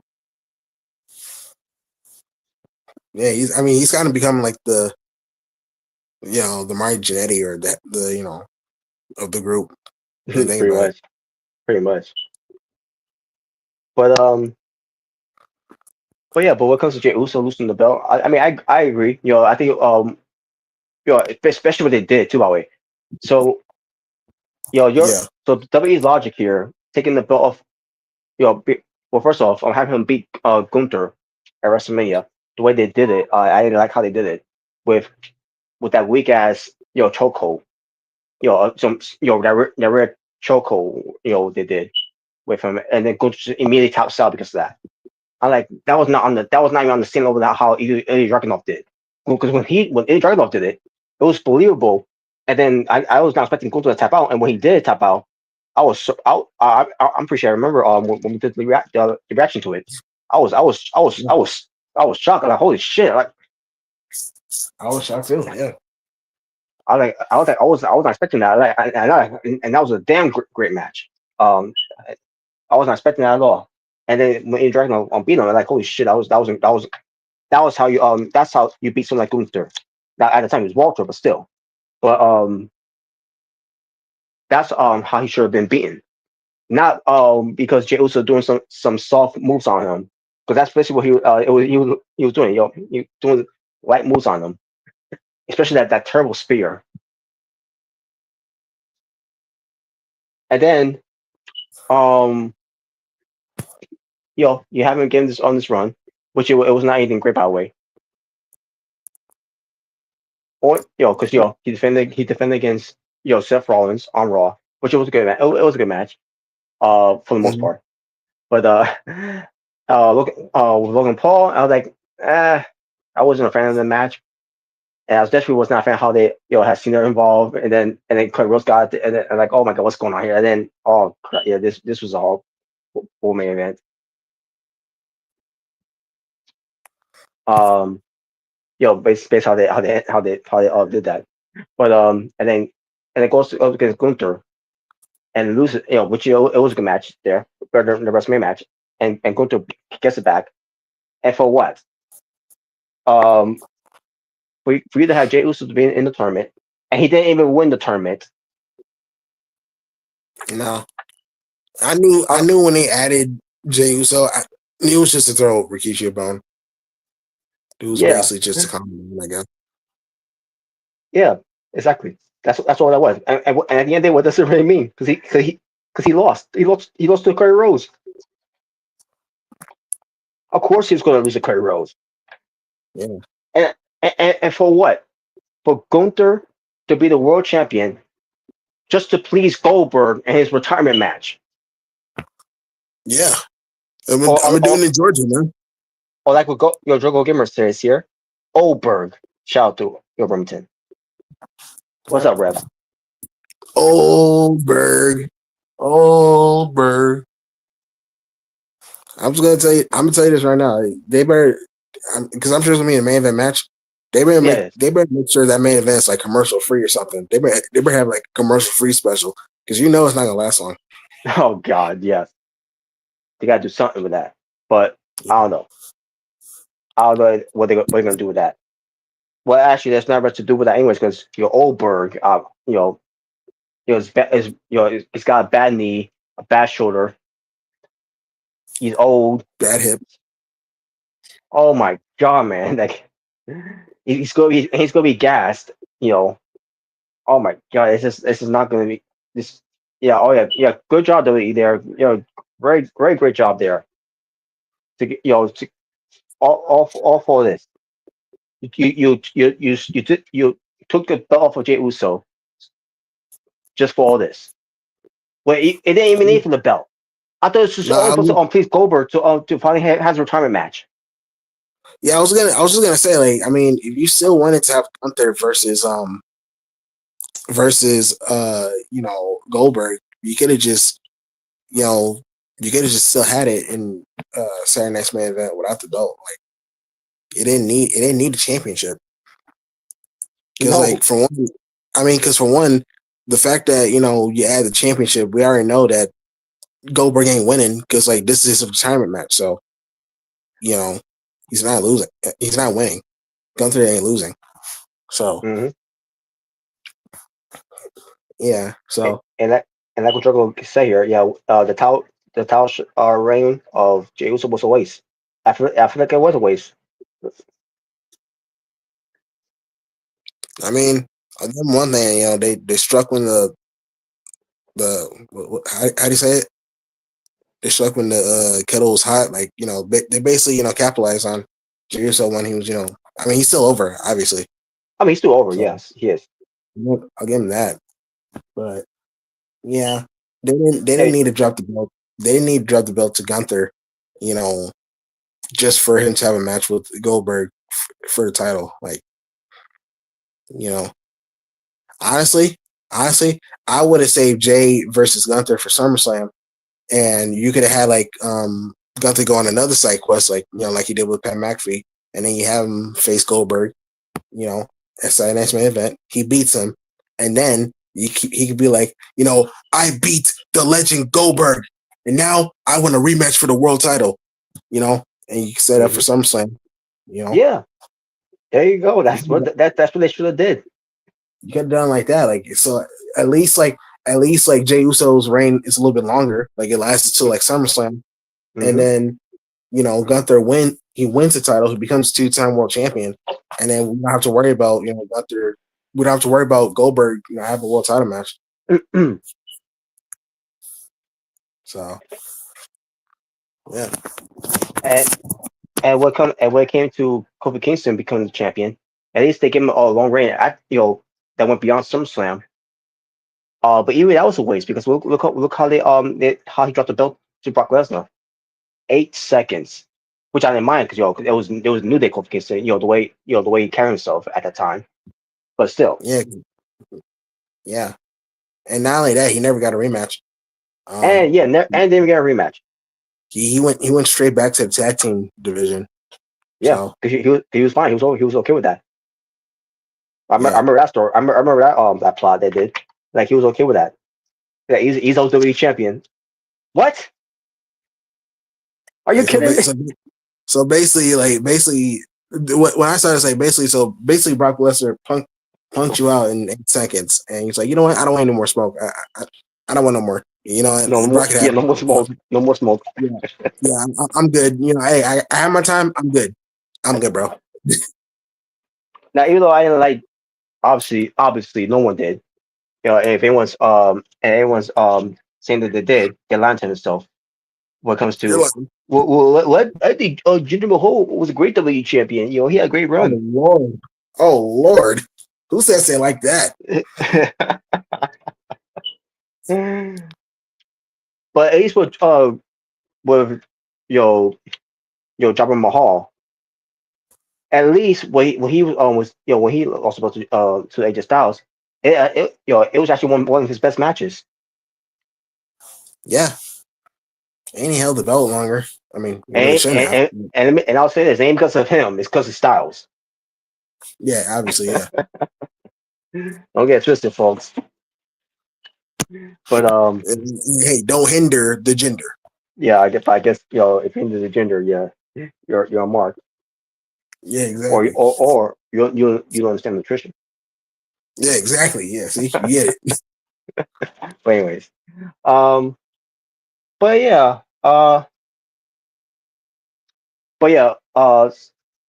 Rhodes beat Jey Uso to advance, and Randy Orton beat Sami Zayn to advance. Um, what came to Sami Zayn and Randy Orton? I didn't think I did not yeah, obviously I kind of knew it was going to be Randy Orton to win, but at the same time, Yeah. I love the fact that they teased that could be Sami Zayn winning. I'm like, oh shit, is Sami gonna win? And then Randy Orton won, and they're all like, oh shit, RKO, I win. One RKO, and Mhm. that's it. But it was convincing. this match between Jey Uso and Cody Rhodes, it was not convincing. I knew Cody Rhodes was winning, Yeah, especially yeah, after on SmackDown.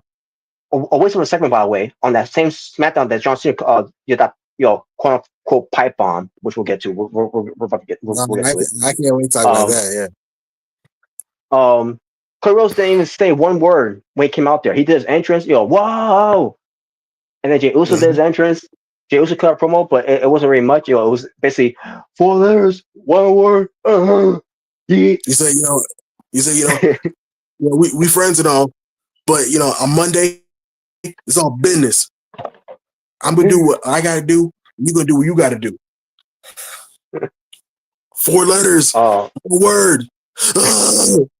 Yeet. Yeah, I don't think yeah. Cody didn't say anything, did he? Cody Rhodes didn't say nothing, but Randy Orton said something, and Sami Zayn said something. I'm like, what the hell was this segment? Well, you know what? Probably Omega wrote it because he probably didn't want he probably didn't want Cody Rhodes to Oh man, cut it from him. you know what? I can see Omega saying, Cody Rhodes didn't say one thing, and I already could tell that he played politics. Oh wow! I guarantee he said that that was You his probably mind. yeah. It's like I guarantee you, Omega, if he was here, it's like of course he didn't talk. Cause you know why? Because he knew he knew he's winning. He didn't have to say anything. So But the moment I saw that, like, yeah, he's winning. Like, why does he say anything? Basically, you should see Cody Rhodes there, and exactly. yeah, exactly. Yeah, Like I'm doing Batista this would. for my daughter. I'm doing this for my wife. I'm doing this Oh for my god, mom. he better not have that. He better not have that promo set up for Randy Orton on SmackDown. I gotta do it for my mommy. My mommy, shut the F up. Oh god. I All mean, right. yeah, well, because I'm sure they're gonna have a promo on SmackDown, obviously. Yeah. Which is tape, by the I way. see. Yeah, well, I mean, yeah, actually, yeah, because Saudi Arabia. Yep. Well, they're gonna be in Saudi Arabia for SmackDown, right? Yeah. Yeah. Yeah, so I kind of figured. Um, I Cody, I think with Cody's promo, I think it's more about redemption. Like trying to fix the wrong. What happened at WrestleMania. I don't think it's gonna be more like for family and stuff. It's just like for himself. And also, have you been hearing that he's open to for a heel turn? I heard. Yeah, I don't know. he's I like, don't know if it's right time to do it. I'm not saying it's gonna happen like this year or like right now, but the fact that he's open about it, it's definitely interesting. Now, if Cody Rhodes wins, which he is, by the way, He's most likely gonna win, why do I why unless do it I goes. why do I smell a double turn at SummerSlam? You know what? I was thinking that.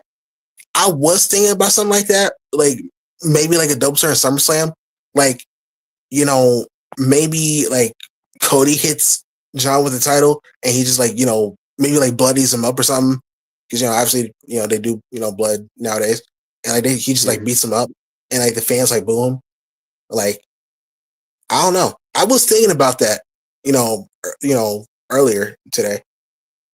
I was thinking about that, so I don't know, because you already know John Cena's going to turn face, Yeah, he in is. the He's not going to end his retirement run as a heel.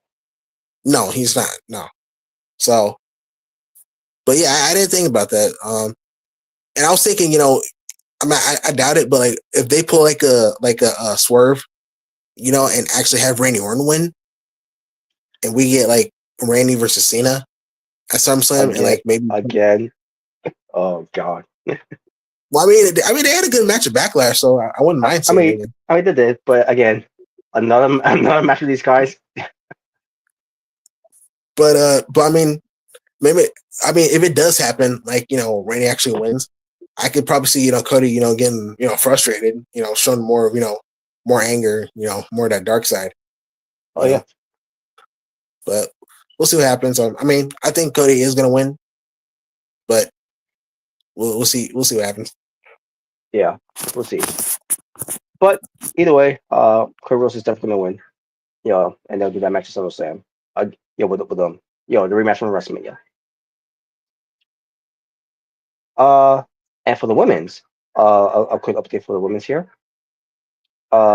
Roxanne Perez went over on Kairi Sane, Liv Morgan, and Raquel Rodriguez to go to the semifinals. Jade Cargill went over on Michin, Nia Jax, Mm-hmm. and Pepper Niven to advance into the semifinals to face Roxanne Perez. Mm-hmm. Alexa Bliss advanced by going over on Alba Fire, Candice LeRae, and Charlotte Flair to go into the semifinals. Yay. And Asuka, the returning Asuka, by the way, which by the way they spoiled a week before we get to this. Mm-hmm. Basically, oh yeah, by the way, Asuka's back and she's in the tournament. And by the way, we Mm-hmm. got a real package for you later on to that. You could have showed Yeah. the real package first, and then you could have said that she was in the tournament. Whatever. Oh, they But did anyways, that? yeah, they Must have did. missed that. Yeah, I remember yeah, I did see the video package. yeah. Yeah. I mean, unless you missed it because they showed the package earlier, and then and Omega pointed out for me, we saw he saw Oscar on there, and like, wait, Oscar's on there? I like, wait, they announced Oscar, and then it was weird how they did the real package later on. Like, what the fuck? Like, who's who's who's in charge of production? Ah, Road Dogg? What? well, he's on SmackDown, so I can't blame him. So fuck. He says, "Wow, yeah, I don't have an excuse now." Yeah. But anyways, Oscar went over on Ivy now, Raquel Rodriguez, and Stephanie McCarr, or however Nick Bell said Oh, yeah. Yeah, Stephanie got no, better. She lost. She got better. but no, Stephanie Vicaire. By the way, they did this on the show as well. The Bellas podcast, I think, and Stephanie Vicaire was on there. Not live at there, I don't think. Like maybe video, Skype, whatever, or where well, I don't think Skype's not there anymore. So, but they do something. But anyways, but yeah, it was all squashed from there. But same time, Nikki Bella, who's supposed to be a legend, quote unquote legend of WWE, Hall of Famer, and she couldn't even get her name right. Yeah, I don't speak Spanish. What? Even though she's a Garcia. So, Anyway, yeah. So, but anyways, but Roxanne Perez versus Jake Cargill with Jake Cargill going over. Now I mhm. gotta say this, Jade Cargill, I don't know what's going on with her. WrestleMania, she looked bad. Tiffany Stratton on SmackDown, she looked bad. And Roxanne Perez tried, but even in this one, she looked bad too. Like what is going on with her? And then she wins. Now, and the way she won too, by the way, she went for a power bomb, and then she was trying to death lift her, and then she forgot, and Oh then she yeah, says, and it's like never mind, I'll just go for the Jaded. Like what the fuck was that? yeah. I know you're talking about. Yeah. The ending. Yeah, And then she stopped selling her knee, by the way, after she won. I'm like, oh my god. I think it's great. Anyways, moving on. But Jake Cargill goes over. I said I knew she would, by the way, because she's winning the tournament, by the way. Spoiler alert. Yeah, obviously. Oscar going over on Alexa Bliss to advance. So now it's the story here, even though it was a brief story that they had, when Damage Control was still around. There's a story there between these two here. Not expecting for any story to be advanced or anything after this, but yeah, we're gonna see what Oscar do. Is going to try to do, to carry Jake Cargill to here as well. Oh man, but I guess we'll find out. Hmm. But yeah, but Jake Cargill, she's definitely going over though, and she's gonna be Yeah, in the finals. Yeah, I mean she's gonna be queen. She's basically, we're gonna have she's two cool. former AEW stars being king and queen of the ring. Yeah, how ironic. Yeah, exactly. Look, the two AEW trainers became king and queen in the ring. How ironic. And they playing Oh my god. politics. Oh my god. Yes. But obviously, Jay's gonna win and she's gonna face Tiffany. And like I said, either she wins at SummerSlam or Naomi catches in during the match. Something Mhm. like that. So I definitely see that. I mean, Naomi has been teasing cash-ins lately, especially when she tried cashing Tiffany on SmackDown, and then Nia stopped her. Mhm.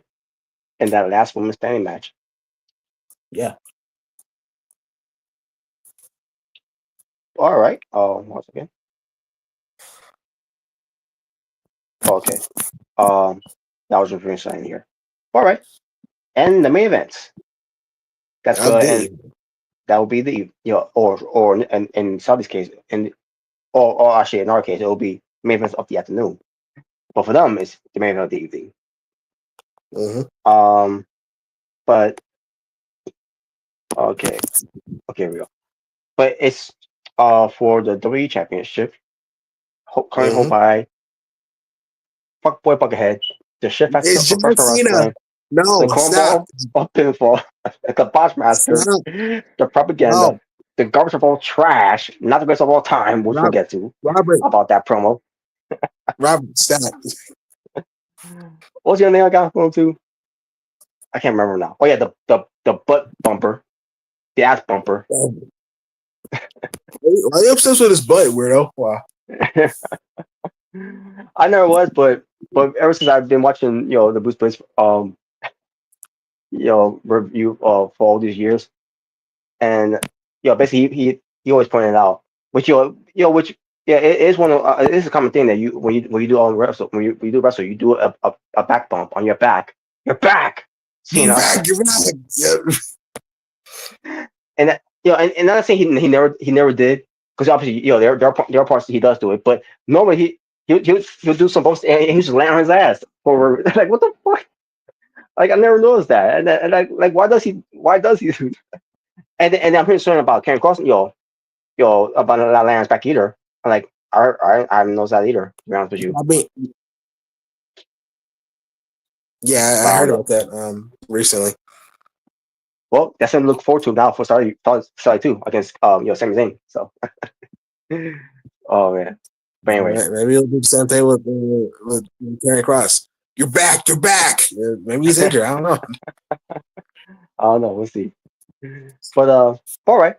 So, um, what when it comes to Cena and Punk, they've been doing a lot of promos, leading up to Yeah, absolutely. the Night of Yeah, Champions. That's going to be absolutely. in Saudi. And Mm-hmm. we all were saying it should have been SummerSlam, Yeah. but we understand why they do this because Cena's been a prick heel because he knows Mm-hmm. CM Punk doesn't go to Saudi. He's basically Yeah. forcing Punk to go to Saudi, storyline wise. Yeah. So yeah, he's been doing that, and Punk, he's well obliged to that. And people, online will go, Traitor. that he's a hypocrite. He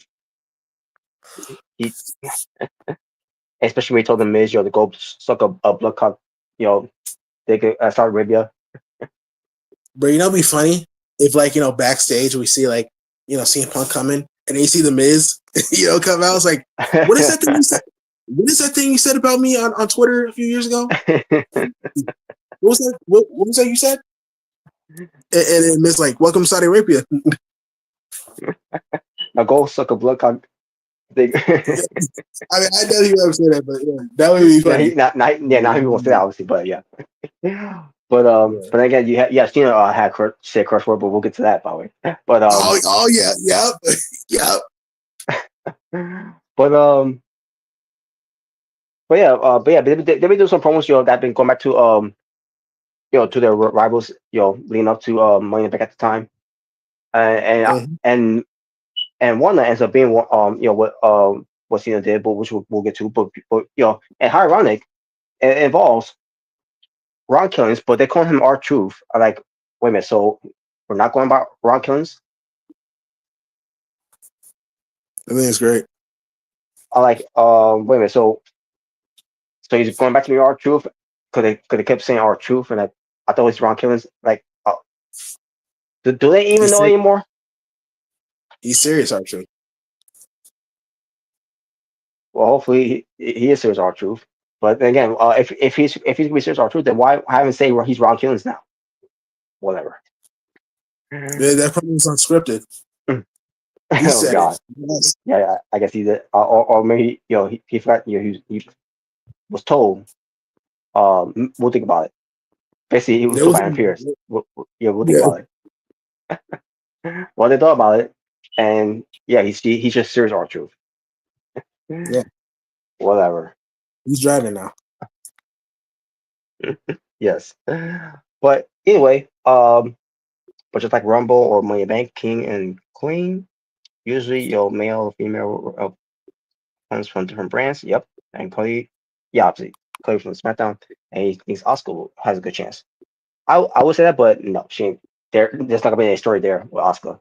Mm. I mean, there could be other ways for Oscar to face Io Sky, because I know Yeah, even if she doesn't win Queen of the Ring, she's still gonna they still will do that match for SummerSlam. At least I hope they are. yeah. I think they will. Since Yeah, she's because back, originally, maybe be it was supposed to be Liv she'll probably win Morgan. the I number believe, contender. yeah, because originally it was supposed to be Liv Morgan. I Yeah, believe yeah. I think it's supposed to be. yeah, I believe she would have been, going after that SummerSlam, but then she got hurt. So, Yeah, so they got back again. They got a plan B. It's yeah, always a plan B. so it's also Plan B. Yeah, and this involves any steel chairs. But um, No. that was great, by the way. Mm-hmm. But but yeah, but yeah, High Rock, this whole thing, what what's he about to do here, and it was our truth in the middle of it, where he was a non-factor, and here we go, same again with this one, our truth, a non-factor. Yep. Things never change, huh? So Punk comes out, Something. and fights Mm-hmm. Cena. Only for Cena to low blow him, hits him with the belt, Yep. grabs the Slim Jim table. Step into a Slim Jim. Yes, not yeah, folks. In case you didn't know, not as sponsoring you know Slim Jim on tables. Hey, snapping a Slim Jim, snap on the table. I mean, what's next? You're gonna have your American beer sponsor on steel chairs. Oh no, let's not do that. Oh my god, man! Like no. But hey, Slim Jim, I'm fine with that. I'm fine with Slim Jim. Being on anything there. So even in the ring. So Yeah. And Snickers. and yeah, yeah, not bad. But yeah, basically Cena puts him to a table, and you could tell this was a really gimmick table, just how it broke. It was Yeah, one. It's not yeah, one. It wasn't one of those shoot tables. It was one of those work tables. yeah. I And, mean, and you what? they always do work tables. I mean they always do, but if you're wondering why I'm saying that, I'll get to why I'm saying that. So Cena gets a mic. Yep. Yes, So he Mike. gets, and I thought to myself, okay, he's gonna take the microphone. He's gonna maybe go on the aisleway, I guess. Or at least stand over on Punk, and then maybe choking whoever it's not that was his Kmart sneakers. Okay, Um, right. but no, instead he goes to sit on the turnbuckle, and like, Yep. oh boy, here we go. I kind of knew what he was going to do there because Yeah, yeah. It was slowly coming to me when I saw the segment. Once I saw him like sitting down, and when he said the first sentence, I was like, "Wait, no, he's not. He's not. No, no way." yeah, It's like, oh, here we go. Let's see what he got to say. yeah. So Cena, at first he said, "Yo, why you?" Let's see, where is it? Where is it? It's somewhere here. Yeah, basically, like, why you lay there as uncomfortable as you can be. Basically, what, Punk said Yeah. years Oh later. yeah, Yeah, yeah. before. He says first things first. He doesn't. Well, but yeah, he said he does say that too. By the way, at first, um,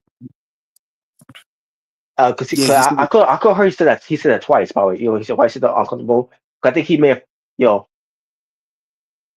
he I think made a it was stop there for a bit, and then what happened there? Did he forget? Did he forget his line saying like what? And I he think has and he has to sing it again. Like what the hell was that? I think it's probably like out of breath, and he's trying to Probably, yeah, probably. But I guess punctual table was been a real hard effort there, huh? For a fragile punk there. fragile Phil. Oh yeah, fragile Phil.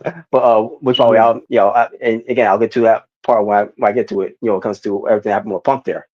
But Yeah. so here we go. So Cena goes for his promo, and Yep. I was just throwing, and I was gonna be, I was gonna be, analyzing how he delivers it. Now the way he delivered it, I thought he delivered, like he like he did all his other promos as a heel for the first 3 weeks, whatever he did. Um, you know, with good deliverance and all You that, get nothing. because yes, yeah, because he can cut a promo. People will say, oh, he can't cut a promo and all that. He can't cut a promo, but when he's serious, When he's on, cuts yeah, a when he's in, when he's on the zone, when he's in that zone, yeah, he can cut a damn good promo. I yeah. mean, bro, like, remember when he was in London, against Cody, and like he cut that damn good promo, and and he actually had the fans turn on Cody for a little Yeah, bit, like, he yeah, I did. mean, that's how good Cena is, when he's in that zone. Yeah, not when he's on current silly promos. With Well, I with mean, we haven't really seen that in a while since he's turned heel. He no, hasn't really. no, we haven't. No, and the one that comes across to mind is what happened with Big Show on that year where he got quote unquote fired by John Laurinaitis. Oh yeah, when he was crying, yeah, I remember that. Yeah, and then Yeah. John Cena, because it was built up with it was gonna be built up to John Cena versus John Laurinaitis for a match, Oh, and I know you're talking about. Cena was cutting the promo. Yes, and Cena was cutting that promo to Laurinaitis, and he was being silly in that promo with John Yeah, Laurinaitis, and the whole and what really irritated me is he kept saying to Laurinaitis the way he was saying it, loser, yeah, loser. that promo was like, I'm yeah, like, loser. what the fuck is this? I'm not gonna lie, that promo makes me laugh. I'm sorry, like I maybe mean, I'm goofy. It looking was back at funny this, though.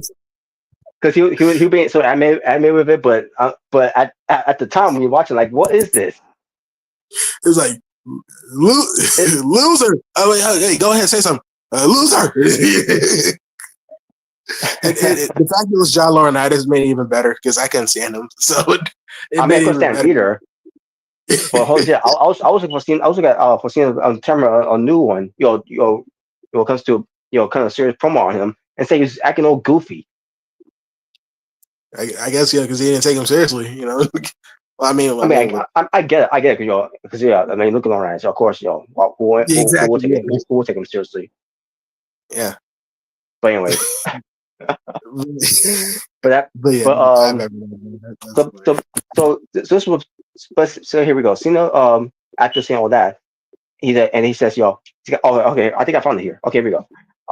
He sit right, he sits on Summer and tells Punk that as he lays there, in the most uncomfortable, he hopes that he can listen and just digest, because before he leaves in 6 months with the WWE Championship, because he is the champion, he has Mm-hmm. to get a whole lot off a lot of stuff off my chest. Yep. It's like, uh oh. Yes, and yeah, we're about to get to that right now, Cedar. And let's hope there's no influence of Scott, Travis Scott, because he's trash. Yeah, Um, that's yeah, and it's Dwayne's fault too. But yeah. It's the Rock's fault. yes. So he says, Cena, first things first, he doesn't hate Punk. Like, oh, here we go.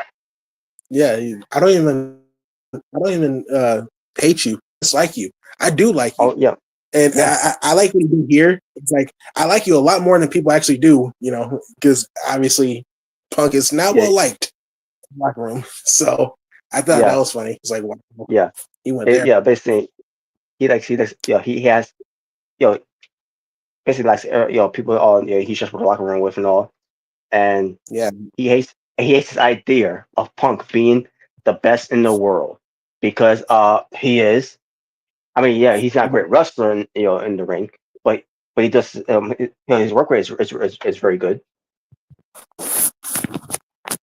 But Mm-hmm. I digress for anyone that thinks that differently. Okay, there are some people that don't like Punk's inward work, but yeah, but basically, Yeah.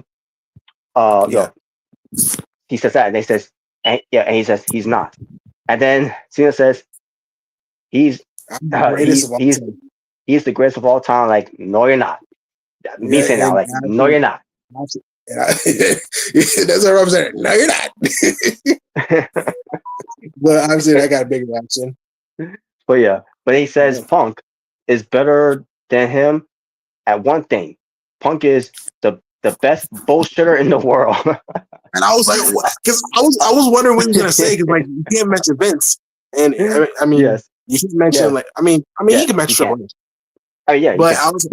I thought he was gonna say like you're kissing Triple H's but it was like no, he said you're the biggest bullshit. It's like whoa, Then he said that. oh I was like, oh, I said, okay, okay, that was good. And I realized too, like, wait a minute, they didn't bleep that. no, and they didn't bleep that, and I even seen him mention like oh whoa kids, I just swear I just cursed. And he said, this show is going off the rails or something like that. I can't remember how he said it, but yeah, yeah, yeah. This is going real off the rails. oh my god. I mean, last time the show went off the rails when it was that Sharp player and Tim Ryan promo exchange in the Oh ring. yeah.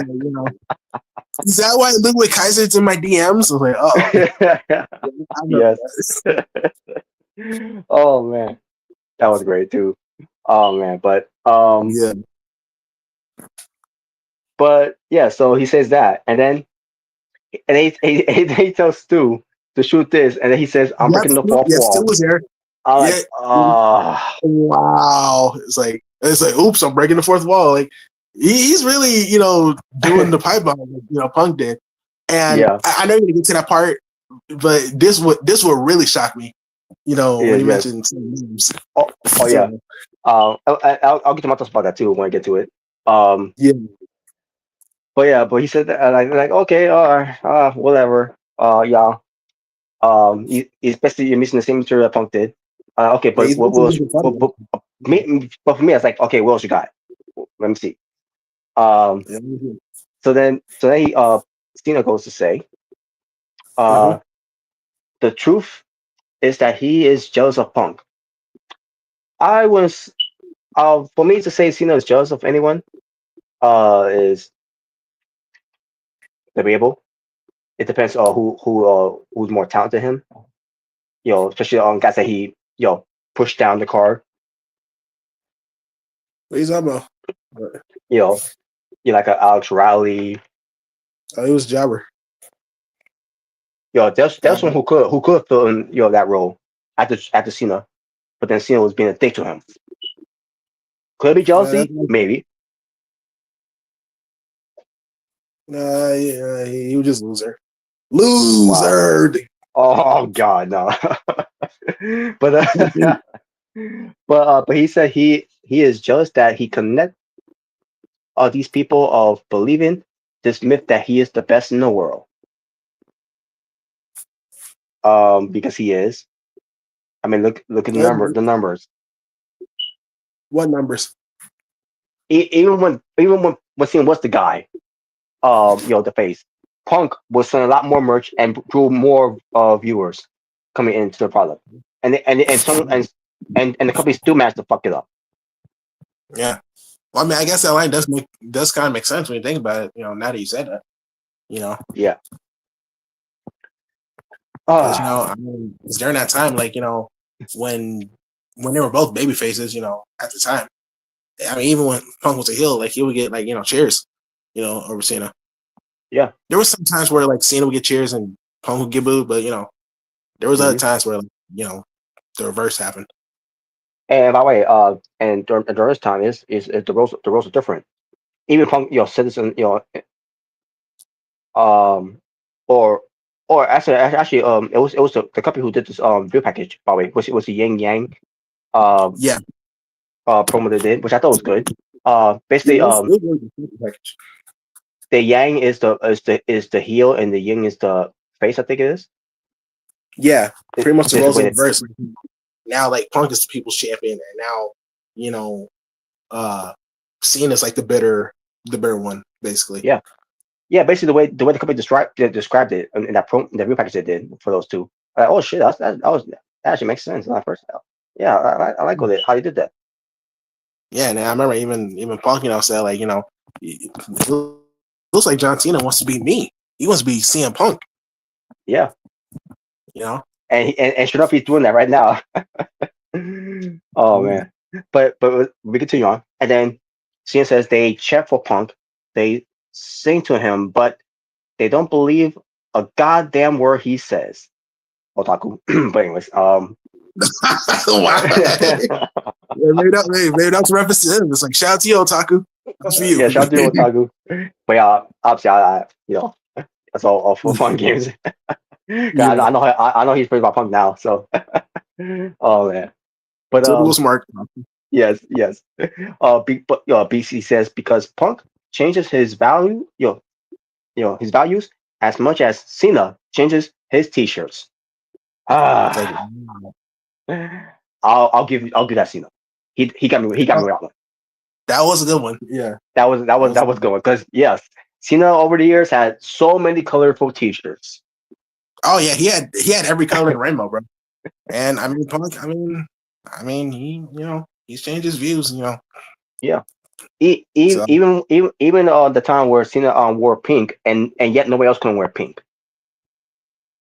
oh yeah, during Un- the whole breast like in yeah, October like the breast cancer thing. and there was a lot of backlash for that. And then a year later, they decided, okay, we'll have a lot of wrestlers wear pink too. Yeah, yeah, Because obviously diversity. they're upset with that. That Cena was the only guy to do it. Like Cena is the one who care about that. Yeah, yeah. So the other wrestlers don't care, huh? They don't care about. Yeah, that's what Damian Sandow had to change his pink tights to pink to black tights, and Dolph Ziggler couldn't wear pink either because that's very color. Oh wow, I totally forgot about that. Wow. Oh man. Now I don't remember if Natalia had to change her colors too, because I was actually you wear pink too. yeah, Natalia had to change her tights, change the Yeah. color, but Yeah, I don't think so. I don't know if the women's had to do it too. They had to change it. I don't know. But anyways, but yeah, but that's a good example too, because Cena's t-shirts. But Yeah, and then he says Punk is an opportunist over the necks of people, yeah, he stepped on, who breaks their necks, yeah, and then he stepped on the next, to get himself ahead, basically.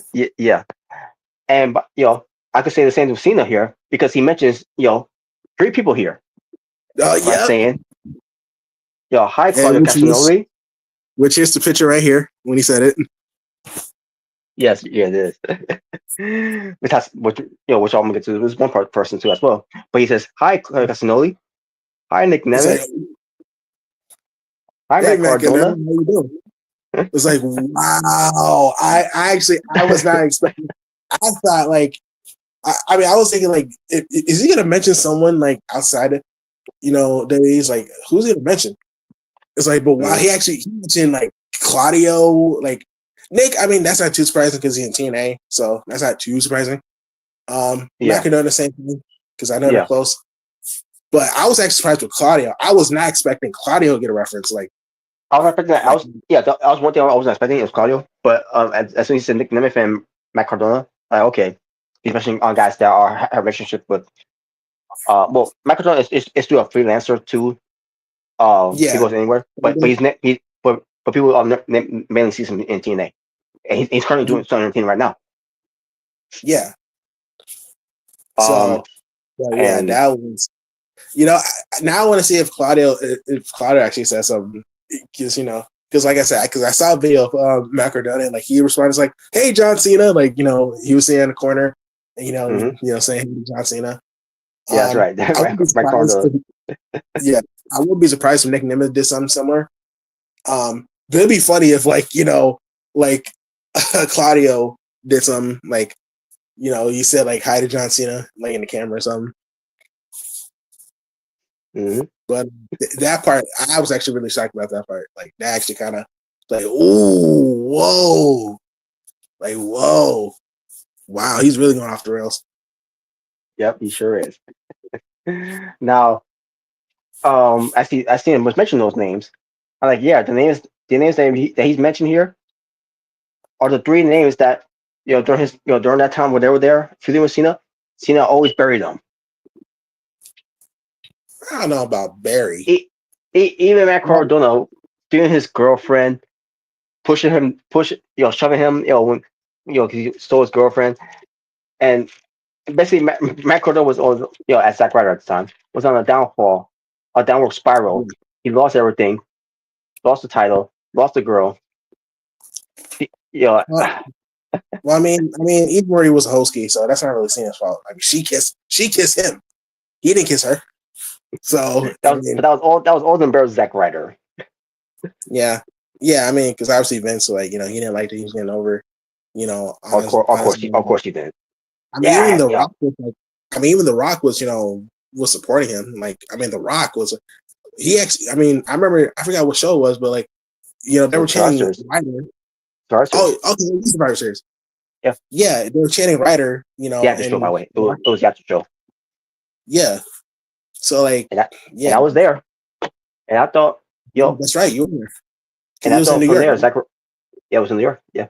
And I thought right from there, Zack was going places. And then I see what they did with him. And it's this company. Nope. Yeah. But people still got behind him, no matter what. Yeah, they did. Mm-hmm. Yeah. But anyways, but we continue with Cena saying there is no one back there that will cut his mic off. Will cut his mic to save his ass because he is his only friend. And I mean, that's the reason. It's not because the machine's behind you all these fucking years. I mean, the certain someone ain't there no more, so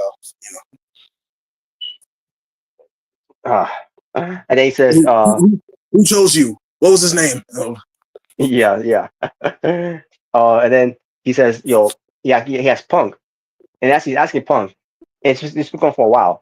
Punk, who's been laying there after an attitude adjustment through a table. He's still laying there, and is he sleeping? Punk is sleeping. Is Fragile Phil back? They can't get up after that AA. The fireman's carry. The standing fireman's carry to a table. I mean, even with Cena, when Cena was down, he started getting up and Yeah, at least with Cena, and then we saw Cena. Was saying listening to Punk, kind of promo and all that, and there's Punk still laying there. Like that was the world's strongest table, I guess. Because a Slim Jim ad was on there. Yeah, I mean, snap into a Slim Jim. So, I guess it was more. It was a lot more snapped into it beside the table, I guess. I guess so. But he says Punk to remember who gave him the stage for his pipe bomb. Yes, and that was a pipe bomb because what Punk said was saying that that people were not expecting him to say. Yeah, and I mean, I didn't like that line too. Like, remember who who basically he was saying, like, remember who you did a pipe bomb onto, basically. And what's he saying? And what's he saying too? He could have stopped it. Why didn't he then? Why did he just sit there and listen? He was interested in what he wanted to say. Like, hey, tell me what you really feel. Mm-hmm. Oh my god! But he says, yeah, I guess. And he asked Punk, what he has done since then. Well, I can tell you what was done since then. They killed his momentum. The whole thing with Kevin Nash. Stick the winner by triple text. Triple text. Yeah. They kept Nash like Triple H texted him to take out the winner. Yeah, I remember that. And then Triple H, beat him. Let's not forget about Yeah, it was not for Triple H. It was probably not, I think it was Night of Champions, right? Yeah, ironically enough, Night of Champions. Iron, ironic. Oh my god. How ironic! Like Triple H beat Punk at Night of Champions, and then the next year Cena and Punk have a match at Night of Champions. Punk wins, and now we're getting Punk and Cena again at Night of Champions. Yeah, that's true. Wow. Yeah. I guess Night of Champions is Punk's show, man. I guess it's the Punk show. It sure is. But to a country that he is against going. Yep. Oh man. Don't worry, the men's help him out. He'll help him out. Yes. Oh man. But and then we were happy with the rest. His reign was not great. Even though people say, oh, but he held up the title for that long. But yeah, but he was never and so in that in those main events, was he? Who was in those main events? Cena. Yeah. And that was during the time too when in 2012 when like it was supposed to be like his worst year. Yeah. So trying to sell us that 2012 was his worst year, even though he's still main eventing, shows, And unless Cena and unless Punk's not wrestling Cena, Punk's main was not in those main events. Yeah, basically, yeah. Punk was he was basically, he was just, second. Like he was just second place, no matter what. And I remember MJF said a promo. He was always second place. So, but yeah, which the second seed Saint. Yeah, exactly. Yeah, I think that was reference too by MJF. If I'm mistaken. Yeah, I remember seeing Punk and made reference to that. Yeah. But so then Cena goes to say he just repeated the same 5 promo words of doom. And like corny. Wow. I thought it was corny. He was basically saying that the pipe bomb was mainly all you're known for. Like that's like your only big moment. Like basically. Obviously, because he can talk people coming to buildings. So yeah, he'll reference some of it. On this microphone, in that ring, even in commentary. Nobody can touch me. Yeah, he does. He does reference it. He does reference it sometimes. Yeah. But wow. Oh wow. Oh, I get it. Wow. Oh yeah, I pop again when he was in there for 3rd week, and Corey Graves was there again. Like, yes, it gets game any better. It just keeps getting better. Imagine hear news that Pat McAfee gets released. Like, Robert's like, yay, he lost his job. Yay. I wish everybody kids, but the reason why he's gone is for a little bit now is because the grinds is getting too much of him. It's burning him out. Wherever. That's fine. Okay, you can rest. That's fine. That's fine. You can rest. Corey Graves can carry it. Yeah, you can rest you can rest for forever. Wow. Yes. Hey, you know what? Hey, I'll give you a Hall of Fame. And you get a Hall of Fame, and there you go. We'll never see you again. Great. and you go to be on Sandman events, like Link Garcia be on Sandman events. So there you go. Yeah. Anyways, but back to this. And then he says he is no longer the voice of the voiceless. He's a millionaire despite himself. I mean, I like whatever. Punk is not, the voice of voiceless like he was, back in 2011. That's when he really was, Yeah. Nowadays, he's just another legend, another veteran. So yeah. And then Cena says he is not Punk. He's a capitalist. Yeah, he's a capitalist. Yeah. Hey, what's wrong with being a capitalist? Like, whatever. And then he says he is not against TKO. He is. Oh, yeah, this line. He's Mr. TKO. I was like, oh wow. And yeah. All right, that was okay. Yeah, I think because I think Punk, I think he made a reference I forgot when it was, but like basically, TKO's, he was basically talking about it. It's like, I mean, I feel like, if it wasn't for TKO and Triple H, he probably wouldn't be there. So, I mean, yeah, I don't. Obviously, we don't agree with what's going on with TKO nowadays, but I mean, come on, Punk. Mm-hmm. Come on. We know. I mean, we know that that's part of the reason why you're there. So, come on. Yeah, that's true. Yeah. I mean, yeah. So, Then again, yeah. And that's something Vince could do about it too. At that time too, yeah, because he was there when Punk came back. yeah, Not at the building, when Punk came back, but still. yeah.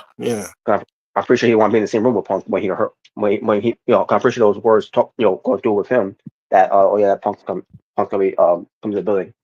So, but yeah, then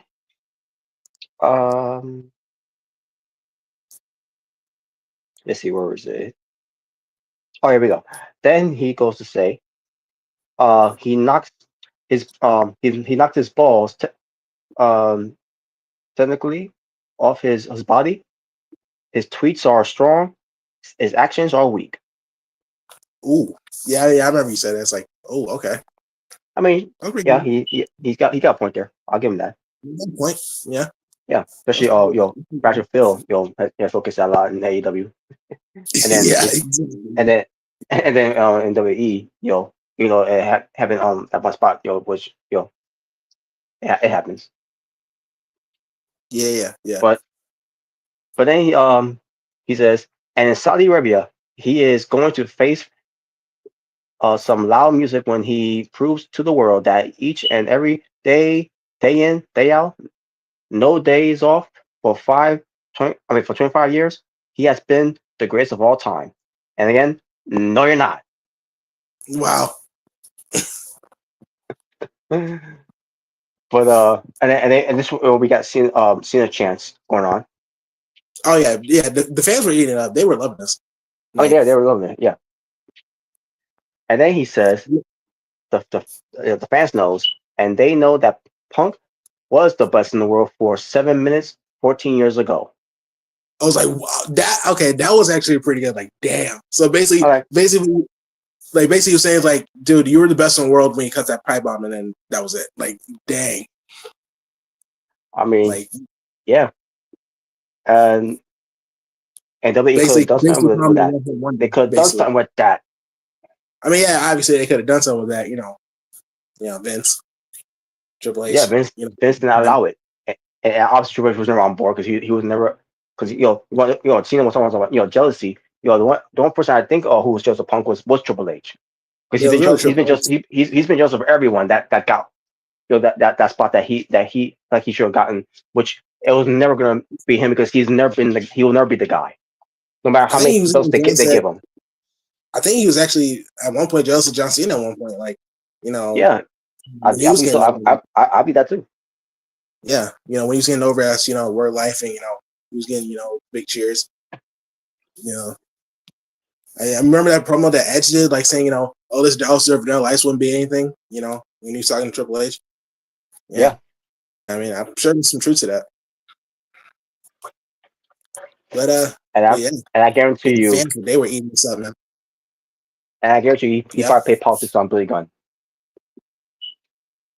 Oh, Triple H? Oh, I mean, yeah. Because Triple H, remember this, even with one arm, that Billy Gunn said in your face at one point, he's just twice as good as you. Tell me what I'm telling lies. Oh boy.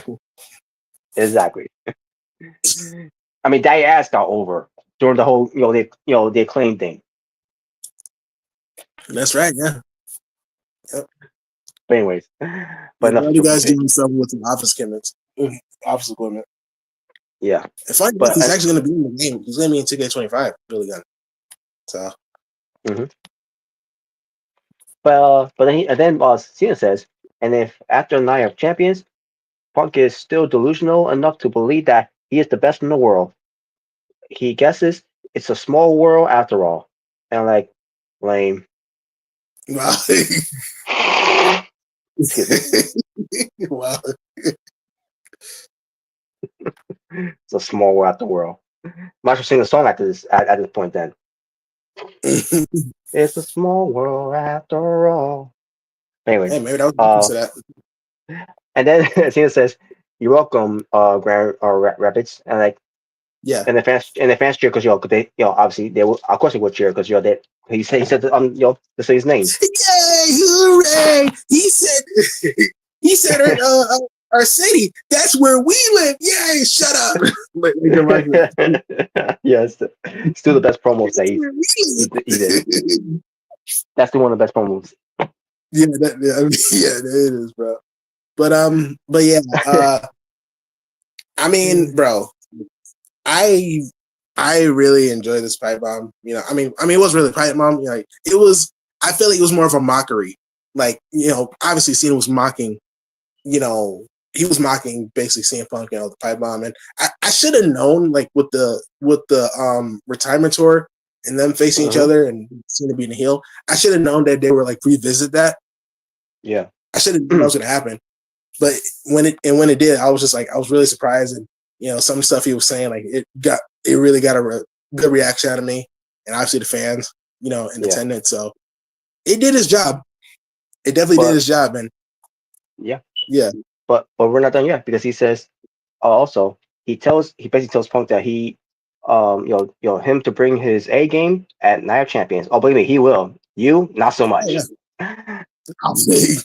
But because if the mood tonight is in the diction in is in indictives indiction whatever um Indication. indicate what is it indication indication Yeah. okay indication okay thank you because if the mood tonight is in any indication the mood is starting to change and like so you're Taz now.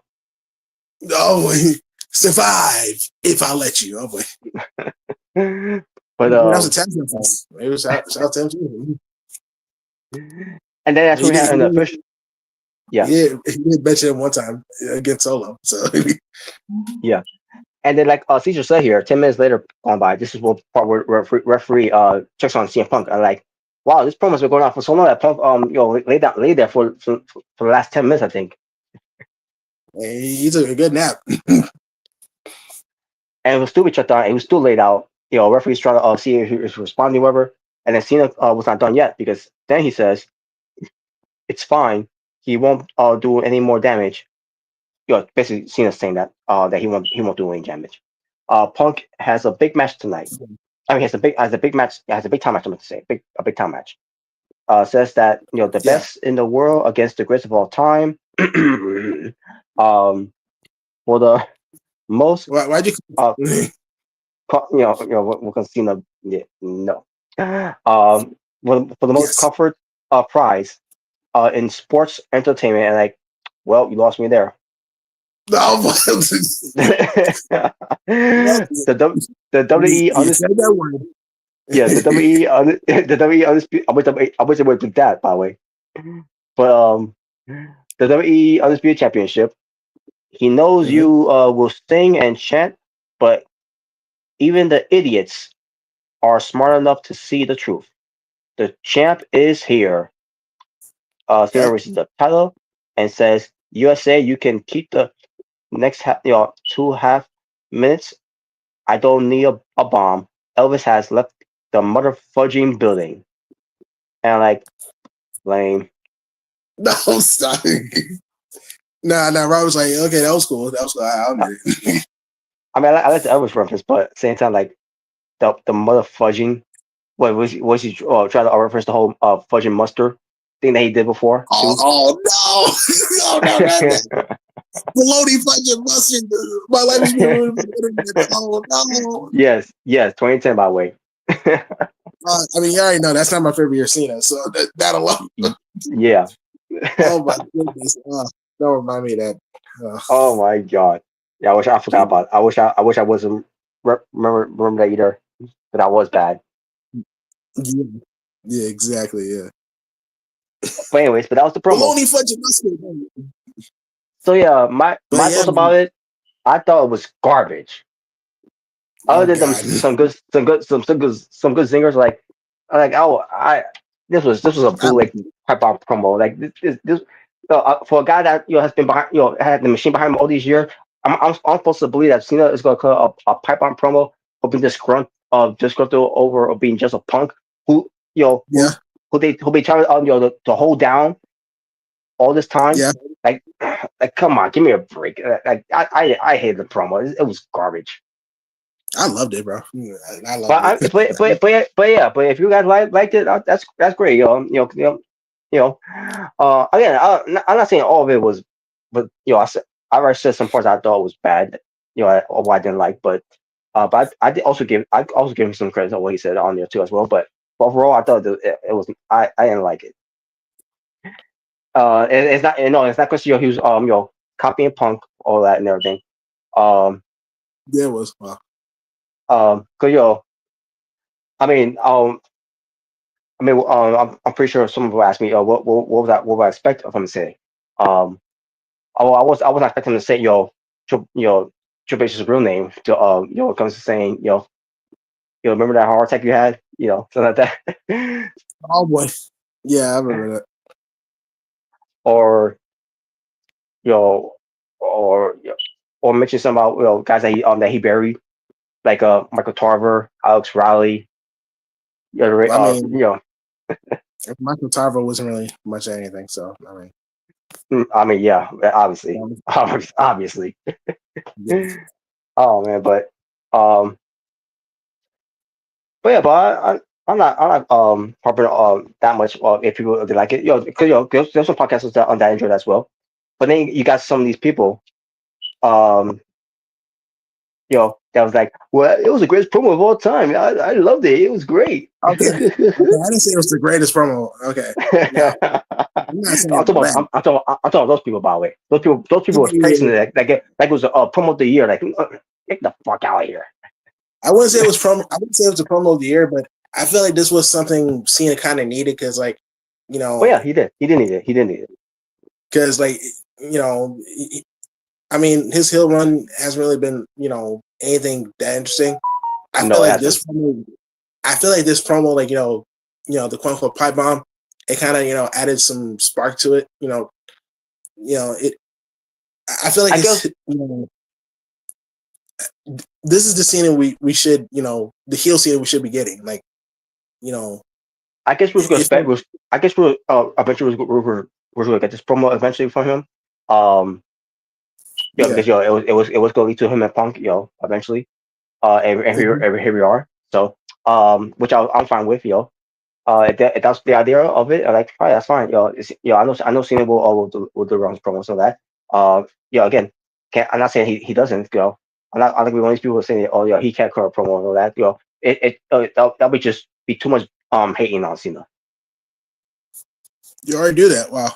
Even though I do, even though he's terrible in wrestling, Okay. Okay. um Yeah. and all, Yeah. but that's not the point. But you say, No, I was just saying, like, basically, like, this was, this is definitely something Cena needed. Like, I'm not saying it yeah, was the greatest of all time, but it was definitely something. It was definitely a good promo, for Cena. It, you know, like I said, it did its job. Especially building up for the match for Night of Champions. I mean, people are excited for it, regardless. I feel yeah, like this added more to it. You know. yeah. I even liked the promo he did with Orton, on SmackDown, where you know, Orton telling him, you need you need have kids, and Oh then yeah. Cena Yeah. dropping the line of, you want to why I don't have kids, you want to I don't have kids because I've been too busy raising everyone's for the last years. They said, Yeah. okay, Like that okay, was pretty good. okay, that was a good one there. That was a good one. Yeah, you want to know I don't have kids? Because for the last 20 years, I've Yes, been raising yours. yes, I've that been was a promo. raising all Yeah, of their kids. You know, so yeah, that was a good one. But yeah, man. I mean, I'm already looking forward to Punk and seeing it like anytime they're together. I'm always yep. excited.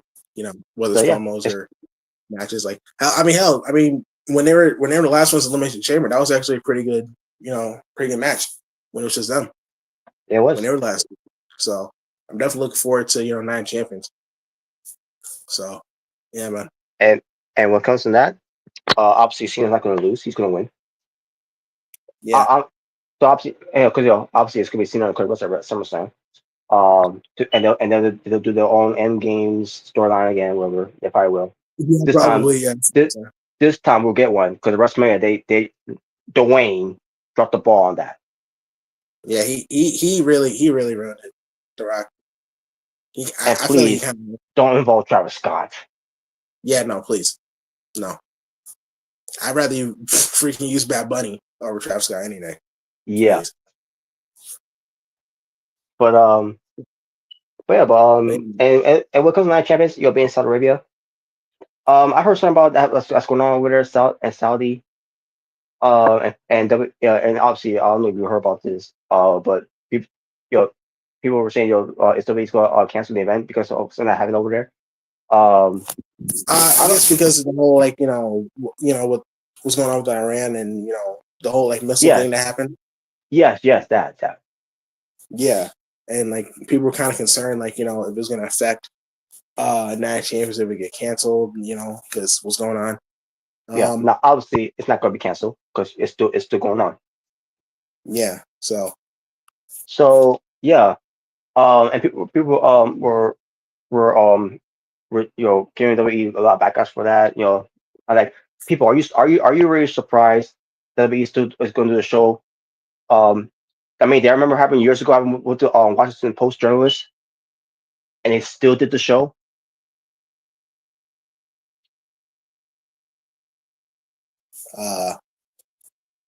Yeah. Remember my people. The Washington Post journalist. I think it was Kahogi. Yeah. Went Exactly. for an appointment. Then come out from the same building, from the same doorway he came in. I think his wife's waiting for him in the car, whatever, and he has to come out. They basically did what they did with him in there, and then they decapitated him of most of his body parts, whatever. And then the prince was trying to cover it up, and then he confessed, and the prince said something. He may have been dead. Yeah, it was just a bad thing that happened there, and then we still did the show. And Yeah, that was when and Vince that's was why. still there. Yeah, and that's why the whole blood money thing. That's what we were saying during that time because what happened. Yeah, and one of the matches ends up being canceled because originally it was going to be Dominic Mysterio defending in the cartel against AJ Styles. I don't know if AJ Styles had some concerns and he didn't want to go because of because of that, or if Dominic Mysterio because of of his of his Yeah. deadbeat dad trying to look after him. Yeah. Much love for Mr. Junior, by the way, but it could be that. Oh, who knows? But they didn't want to take that. But they didn't want to take the risk, and and that's another thing. It's not one of those things where you have to go. Yeah. So,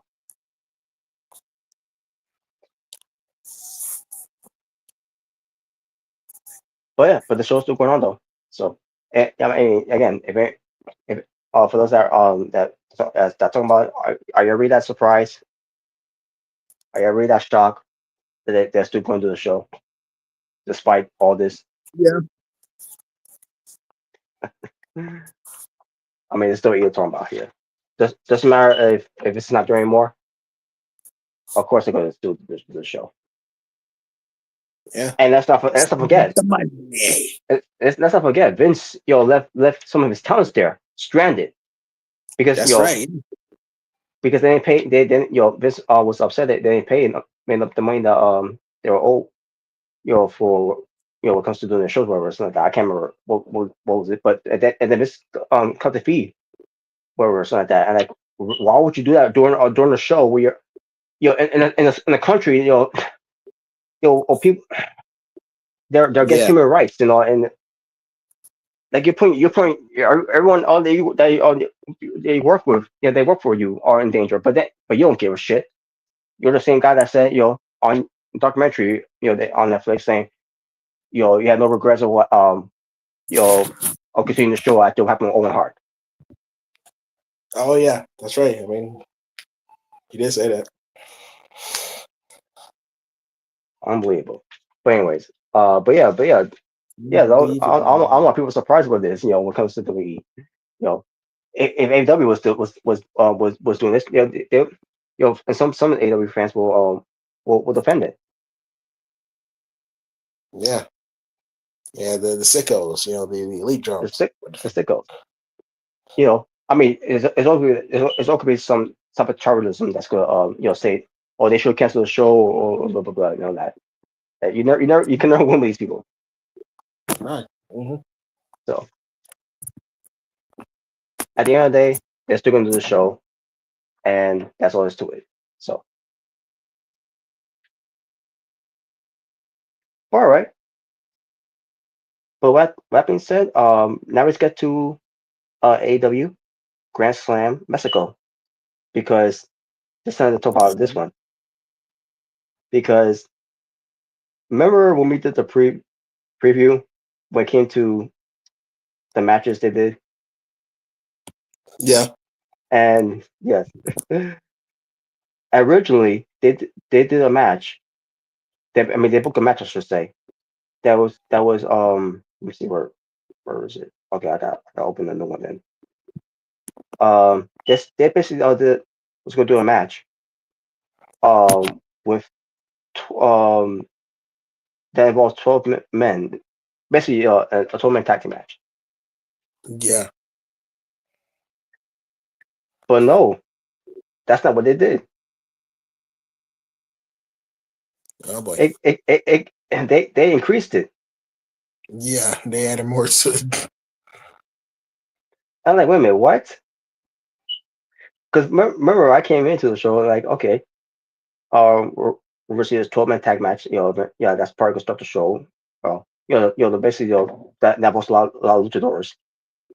With probably, Tony Khan, he's loving his luchadors, like he was loving his Japanese wrestlers, with the Forbidden Door stuff. Yeah, pretty much. Yeah, Yeah. I'm seeing a common denominator here. First, he's having some fetish with Japanese wrestlers coming in, and now Mm-hmm. he's over killing it with the luchadors, especially creating Yeah. his own creation of luchador hologram. Yeah. I mean, what's next? Is he gonna have a fetish with the British strong style? Oh man, that probably will be next. My God, man. All he misses is we're Rico there, but Yeah. obviously he's not tenable. So, but anyways, so yeah, originally it was a 12-man tag team match, but now it ends up being a 14-man tag team match.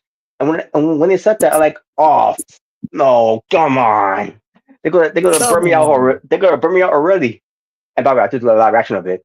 It didn't burn me out, but still, I miss Bruce Jones' style, what Jordan said. Shout out, what's going on, Jordan? What's up, man?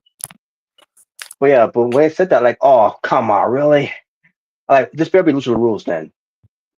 And clearly, sure enough, it was. Like, okay, thank God, it was Lucha Rules. I'm used to this. For those who don't know, this is all what they do in Lucha Libre, Lucha Rules, where you don't have to tag. A legal man can get thrown out, and then the legal man partner can come in. There you go. That's Lucha Rules. So who's in it? It was Adam Cole, baby, Atlantis Senior, but they just call him Atlantis, and his son, Atlantis Junior, Bandino, the wanted man, or I'm sorry, that nickname is. He's the most wanted, I should say. But they haven't really been doing much of that gimmick as of late. But whatever. Brody King, Jordan's favorite here, Dan Garcia. You become stupid. You become stupid. um, Templaro. He's all tattooed up, and he's a luchador as well. And they were up against Dax Harwood, only Dax Harwood by the way, because there was no Cash Wheeler. I don't know why he wasn't there. It wasn't because of of the incident he had with his revolver. That's all been clear already. I don't know why he wasn't there. But here we have Jordan Williams. What up? What up? Who's that there? Oh, is Austin from the Backyardigans. Oh, okay, I remember now. Well, I haven't seen that in a while.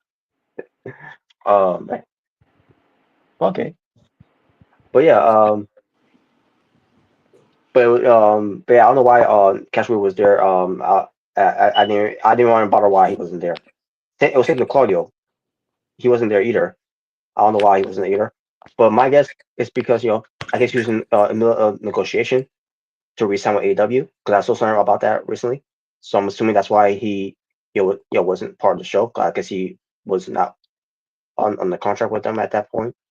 So he made a negotiation or resign with them. I'm pretty sure he's gonna resign with them. So because he's part of the story of the Death Riders, which by the way, I wish it would end already. But I digress.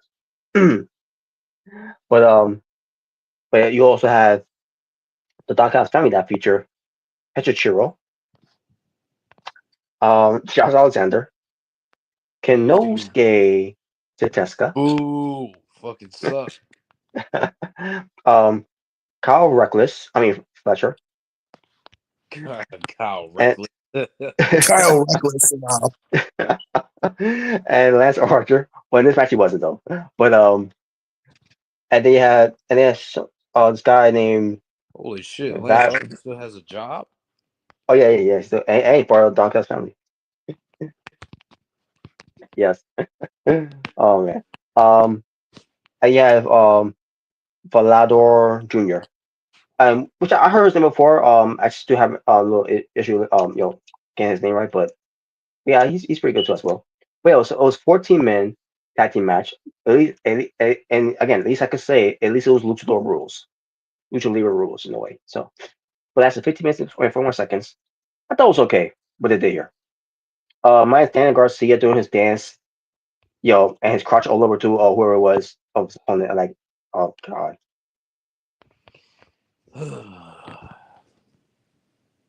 yeah. But I know something here though in this match. Um, Atlantis Junior, for whatever reason, because they were in Mexico by the way, when it comes to being Mexico City, Mexico, and the arena Mexico, with 14,000 people in attendance, which probably a great crowd by the way. Crowds were hot all night. Was probably credit to them for making it great, and also the stage still was great too by the way. And yeah, for a show that was 2 hours and a half, it wasn't a bad show, you know. Um, but did I expect a lot more? Yeah, I did expect a lot more, but it was okay for what it was. Just giving a little heads up on that, on things on that. But back to what I was going to say here. Atlantis Junior. This is their home turf. When it comes to CMLL, and you think the crowds will be behind them, because this is their type of people, you know, who they should be rooting for. They got booed.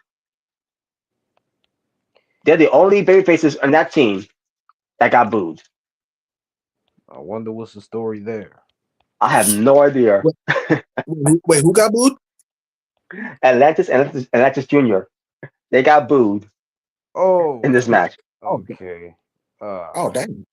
I still don't know what's the story there. We might have a Mexican Cody Rhodes situation on our hands. Now, Oh, right. of what I'm being told is true here, or basically you were right there. It was basically of what I heard of the story here is that the Atlantis was getting the Roman Reigns push at the time, where he's being pushed too soon. Kind of reminds me of what they did with Tetsuya Naito in New Japan, when people rejected him too for pushing him too fast. I didn't even know. I didn't even know he dealt with that either. I didn't Yeah, know he that. did. He went. He went to Mexico to reinvent himself, and he came back as a heel. And from time that passed by, he ends up being cheered, and they had no choice but to turn the faction to bay faces. So what you're saying is he became the head of the table. Pretty much, yeah.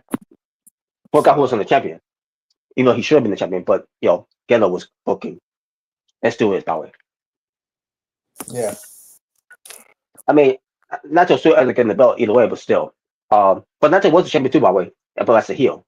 But he has to drop. You know what he did? He has to drop him right back to Okada. Because of course he did. Ghetto. Wow. So sorry. Very much, I guess. But yeah, but every time that whoever on the heel side gets with Atlantis or Atlantis Junior, they'll get cheered and they'll get booed. I'm like, wow, this was insane, and they won. Atlantis won by being Dax Harwood, and they booed. Oh my god! But yeah, so the Bayfaces won, and I like, oh, it was alright. OP match there. Then we get to a match I thought I was like, it wasn't needed. Why was it there? Why was it there? And didn't really advance nothing other than you know one as a loser. And I'm sorry to say that when it comes to Mark Briscoe, but he had match with Katsushika Okada. And why was he having match against Katsushika Okada? Because he's far he's got Kenny Omega's back. And like, where were you having his back when he was getting attacked and getting all bloodied up? You didn't have his back then at that time, did you? But but basically, he's there in support of Kenny Omega. Well, so much for that because he lost in 30 minutes and 4 seconds. And then after the match, they beat up. They add more insult to injury to Mark Briscoe because losing wasn't enough for Mark Briscoe. He had to get beaten up too by Okada and Don Callis. Great. So fucking penis head steps in the ring. What reason exactly? And I guess defending the honor of Kenny Omega, who they hate that way. Yeah, I'm sorry. I didn't care for this. And then Mark Briscoe no sold it by leaving the ring and then embracing with fans. Like, oh wow, that really accomplished something there. Yeah, Yeah, it accomplished 50-50 booking and furthering the what do you call that shit? The momentum of absolutely nobody. hmm And then finally get to a match that people got into. It was MJF with the Hurt Syndicate, and it was against the Sloppy Sin Cara. I'm sorry, Mystico. MJ's words were MJ's words, not mine. I can do it, but Yeah, botch core. but Mystico, the everyone's favorite hero, favorite face, face of of Lucha Libre. Now he had a theme song that came out that he comes out to, which has it's been a common thing for him, since going back there, after his PLW run. Not his fault, but it just didn't work out unfortunately. But they were singing all of his song, all that. This is insane. They're singing all this guy's song, and he's over more so than Atlantis Junior.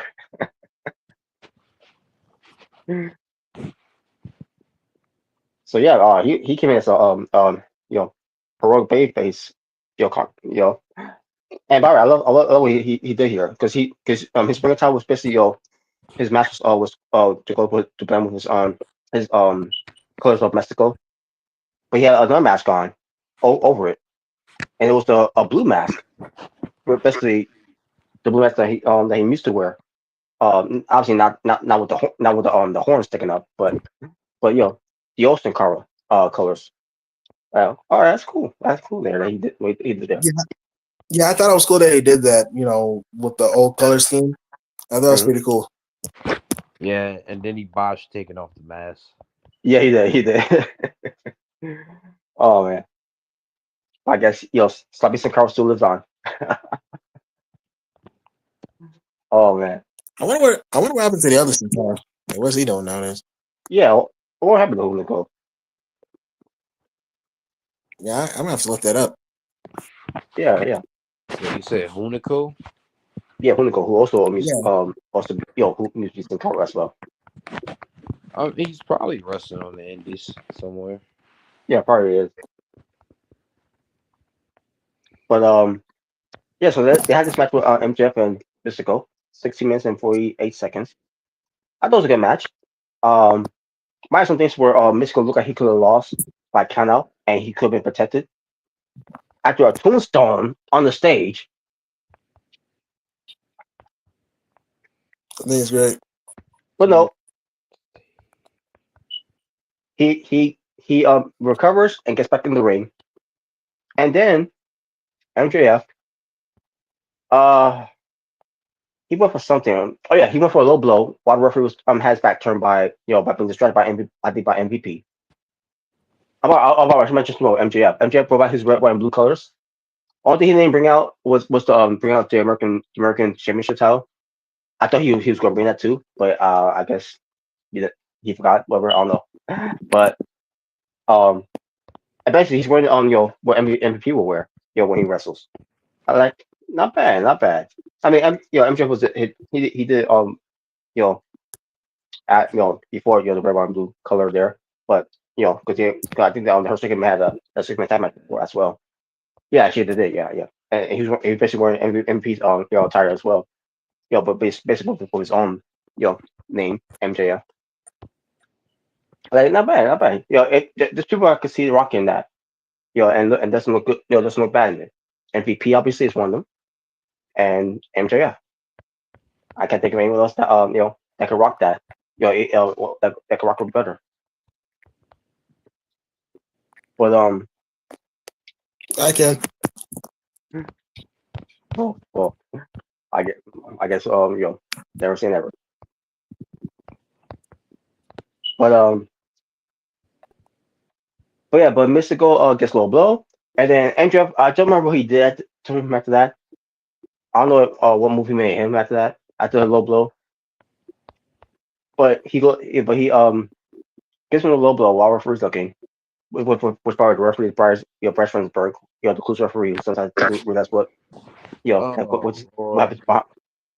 Yeah, the way he does it, I can't stand how he does it. Is every time somebody does a suplex or a power bomb, this dude always has to act like he jump. He always just jump up and down like a fucking monkey. Like, dude, Oh God, yes, that dude. Oh my God. But he goes for a cover after low blow and just did whatever. And Mystical still kicks out. And MJF had to look at his face like what? And then all of a sudden MJF all of a sudden in front of the referee, low blows Mystical. So Mystical wins by DQ. I'm like, what? So Mystical Yeah. can't take a clean loss? nope. He has to get nut And checked. now he didn't lose. No, I get it. MJF needs to win the matches, because he's on the hunt for to go to his world title again. I'm gonna get to more that later about. I'll get to more that as I'm done here, but Mystical, he wins by the DQ. Obviously, MJF is protected because here as well because because the whole point of him being the Hurt Shrinker is that he's going to be one step ahead of everyone to get a shot at the world title, which again could have won the Owen Hart Cup tournament. Just saying. But then he said he didn't want to do too much work in the match to get to it. Again, we'll get back to that. But after that, MJF, disqualify himself. So Mystical wins. So Mystical gets beaten up. by the Hurt Syndicate. That basically put a hurt on them. And the MJF pulls the mask off of Mystico. Yeah, basically claims 3 masks now from Commander, Masquerade Dorada, and now from Mystico. And then he puts the mask on, and then they start being more. And also we get 3 luchadors coming out. One of them is Bandino, the other one is Temporio, and the other one, which the commentators, even Excalibur, the Mark himself, didn't know who it was. Now I'll be honest, I didn't know who it was either until I finally realized, oh, that's Teton. Like, my God, these idiots. You would think that by having your own production meetings, which reports of it, there is no production meetings happening in AEW. You would think if you have a production meeting that you will fill in your commentators to let us know who it is that's coming out, and they couldn't get one person tell us who that was. Who the fuck is that guy? Yes, cue the memes of Conor McGregor there. My God, man, that's cover is fucking terrible. Who cooking for what they want? I And by will say, I will give him the benefit of the doubt, and I'll say, unlike Trash McAfee, the dude actually focuses on the storyline of the match that's going on in the ring instead of just being an attention whore and making the whole thing about himself. I will say that. Yeah, I agree. No, he doesn't. However, if you heard him and Page, spoken in Spanish, from his promo, Escobar was trying to was doing the thing of translating what he was saying, and he was sounding so monotone. Like, dude, speak up. Like, you can speak up when it comes to wrestling actions going on there. And even when you chuckle, like, oh, that was a great move. Wait, maybe chuckle. Fuck you. Freaking hate you. You fucking suck, man. This is why you shouldn't be making friends in business, because you get someone like him in there who got hired by the Cucamonga Fox. We talking about Brandon Cutler? Him too, by the way. Oh. Oh man, we thought thank God he hasn't been seen for a while. By the way, that story was never included. Why the Cucamonga Fox are even with the fighters after what they did to Brandon Cutler? I didn't forget about that. I didn't forget about that. But apparently the Young Fox did. Because who gives a fuck about Brandon Cutler? It's not about that. It's not I care about him, because I don't. Who gives a fuck about him? But still, where's the common sense of that? Why are they working with them? After what they did to his that childhood best friend with her?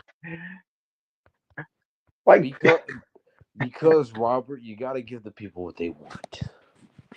I guess. Well, really, that's true. We haven't seen him since, so I guess that's a plus. But anyways, and it was best he's forgotten too, by the way. So there you go. But anyways, but yeah, so you had them coming out, but they didn't come in the ring, by the way. The luchadors, they didn't come in the ring to attack them because they were stalling, because apparently Jet Speed was late. Which is Kevin Knight and Mike Bailey. They were late because Hershnick is just staying there, waiting for the queue to turn around, whatever, waiting for for them to be taken out and all that, whatever. Like, oh my God, this afterbirth was a train wreck.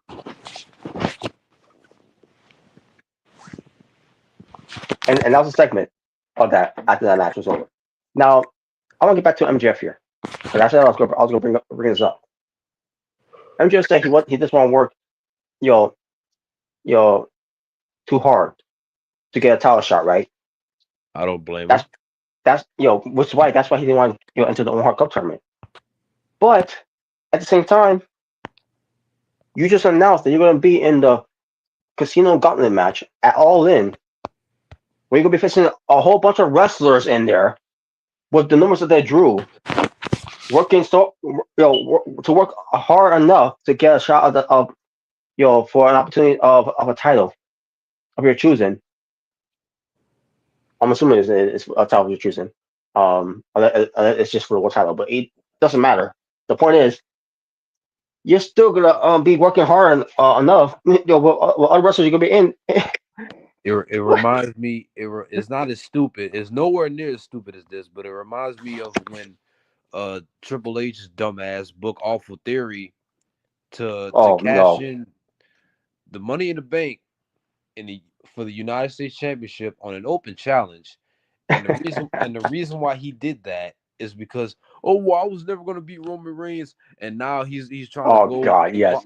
and now he's trying to qualify for a Royal Rumble match where he's like, I'm ready to fight Roman Reigns. You could have done that with the fucking Money in the Bank, you idiot. Now you got to go through 29 other people just to win. Oh, you fucking retard. Oh my. Yes. Yes. Mm. Obviously, obviously, it's been booked, has been booked way worse than what MJF's being booked. Because these MJF, is part of her syndicate, and it's going to try to get whatever benefits he can. Um, we'll see how they play it out with this whole thing with MJF at All In, because he's going to be part of that gauntlet match. Don't know whenever he'll come out of it, but all I know is if he's not involved on the match, as gets someone getting pinned, that makes it over. Whoever gets that pin is your winner. So yeah, and so there you go. All right, so that being said, now we get to the four-way match for an opportunity to win 4 million pesos.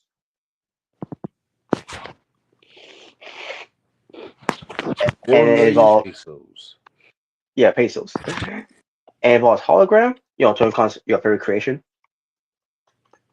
Leo Rush, Mascara Dorada, and Ricochet, what I call Ricochet.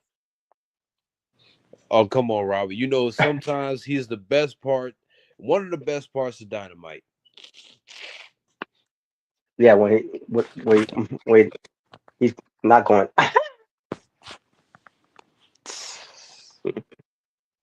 but but it was 15 minutes and 28 seconds. Um, for I can't remember for maybe for a good 10 minutes, maybe. I saw it was nothing but more for a tag team match because Leo Rush and Ricochet was working together for a bit. Hologram and Mascara were working together for a bit, and then 20 minutes later, all of a sudden, they started going facing each other, because Leo Rush and Ricochet was not on the same page at this point now. And I was like, wow, it took them long enough to finally to realize this is Airman for himself. And at the end of the day, who cares? It's for 4 million pesos. And Oh, that's a hologram wins. lot of money. It's really not. Yeah, no, it's not. I heard it was like about 200,000 something, whatever. Who cares? Who cares? Uh, but hologram wins. So there you go. And he pinned Leo Rush because of course Leo Rush gets pinned. He's the jobber. Ugh. All right. Then we get to Mercedes Monet with not one, not two, not three, not four, but 5 belts coming in to face the CMLL World Women's Champion, Susis, the Puerto Rican Luchador, or should I say, Puerto Rican Luchadora. 9 minutes and 31 seconds. It was not a match. It was all right, but not a match because of the outcome. I knew where they were going with here, and it came out of nowhere, by the way. It was something that happened off the top, I guess, like what a sunset flip off the turnbuckle, and Mercedes Monet got the win. That surprised me with when she won that with a move that I think she was gonna win with, because everyone kicks out everything. That's why I was surprised. I was surprised of her winning the belt because now she added 6 belts, man. Now she's 6 belts Monet. Oh my God, I what think are you doing? I think it's great. They're not doing her any favors, and I'm pretty sure she's not doing herself any favors. For someone who has creative control.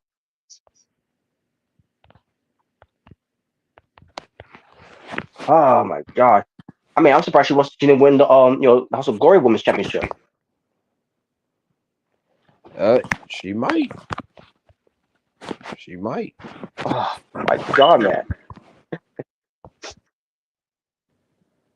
But yeah, but Michelle Monet after winning it, all of a sudden, we had Timeless Tony Storm looking like someone wearing a raincoat, but well, it looks like a raincoat and a hat, but it was in black and white, so I couldn't tell what color it was, obviously.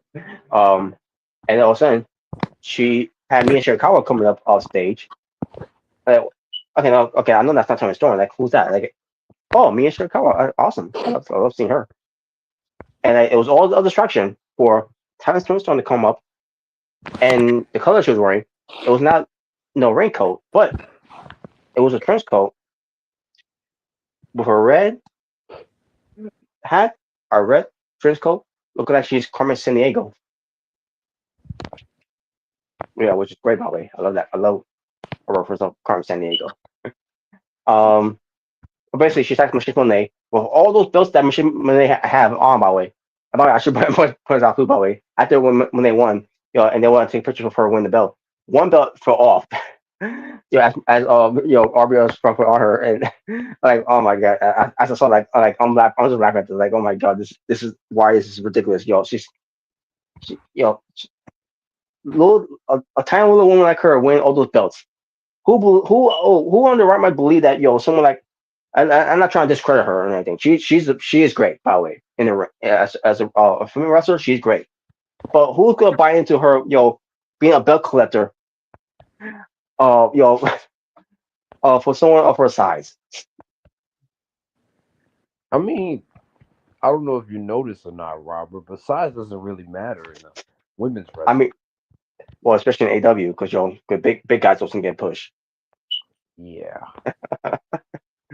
Oh man, but I digress. Man,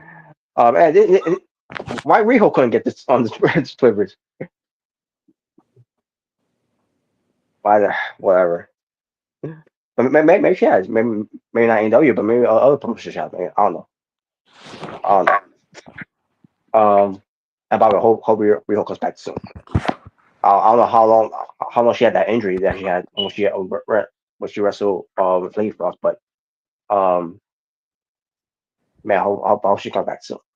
But anyways, but then like I said, Thomas Storm attacks her by giving her a Joe suplex with all the belts bar away on her. I was surprised one of them hit her face after she landed. There was so many belts there, my god. So she's gonna add the women's AEW Women's World Belt into her collection.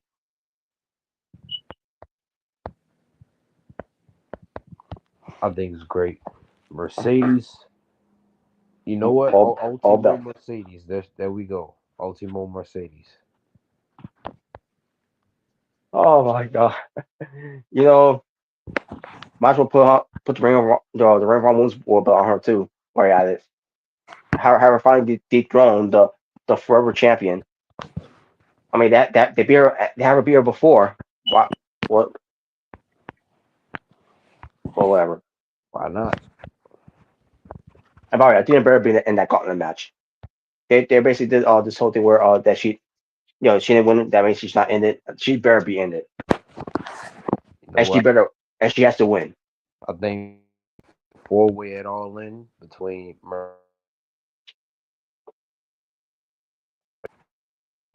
Yeah, it should be between Mercedes, Tony Storm, Athena, and Willow Nightingale. Willow. But yeah, but we'll see where direction to go with this. All it comes to it. Uh, Chris Senator ends up winning that match to be the first entrance into it, which he gets a great advantage of it. But again, it could be also a disadvantage. When it comes to she could be exhausted at this point to a point where she gets pinned. So basically, it's like a reverse thing when it comes to Royal Rumbles. That's basically what AEW is doing, folks. But anyways, but yeah, there you go. and then we're gonna get to the main event here, the 10-man tag team match, which was the main event that involves the Beast Mortals. Craig Control was used there for Machine Monday for dating him. Because Yeah, let's face it, Beast Mortals would not be in the main event if he wasn't dating Machine Monday. Coincidence? I think not. exactly. Fuck the queef mortals. Oh come on, he's winning in life now. He's not winning on my TV screen because every time he pops up, I turn that motherfucker. Oh come on, he passed the law degree. Come on. That's nice. That, that's cute. Which means if anything goes wrong, the relationship there, Machine Monday is fucked.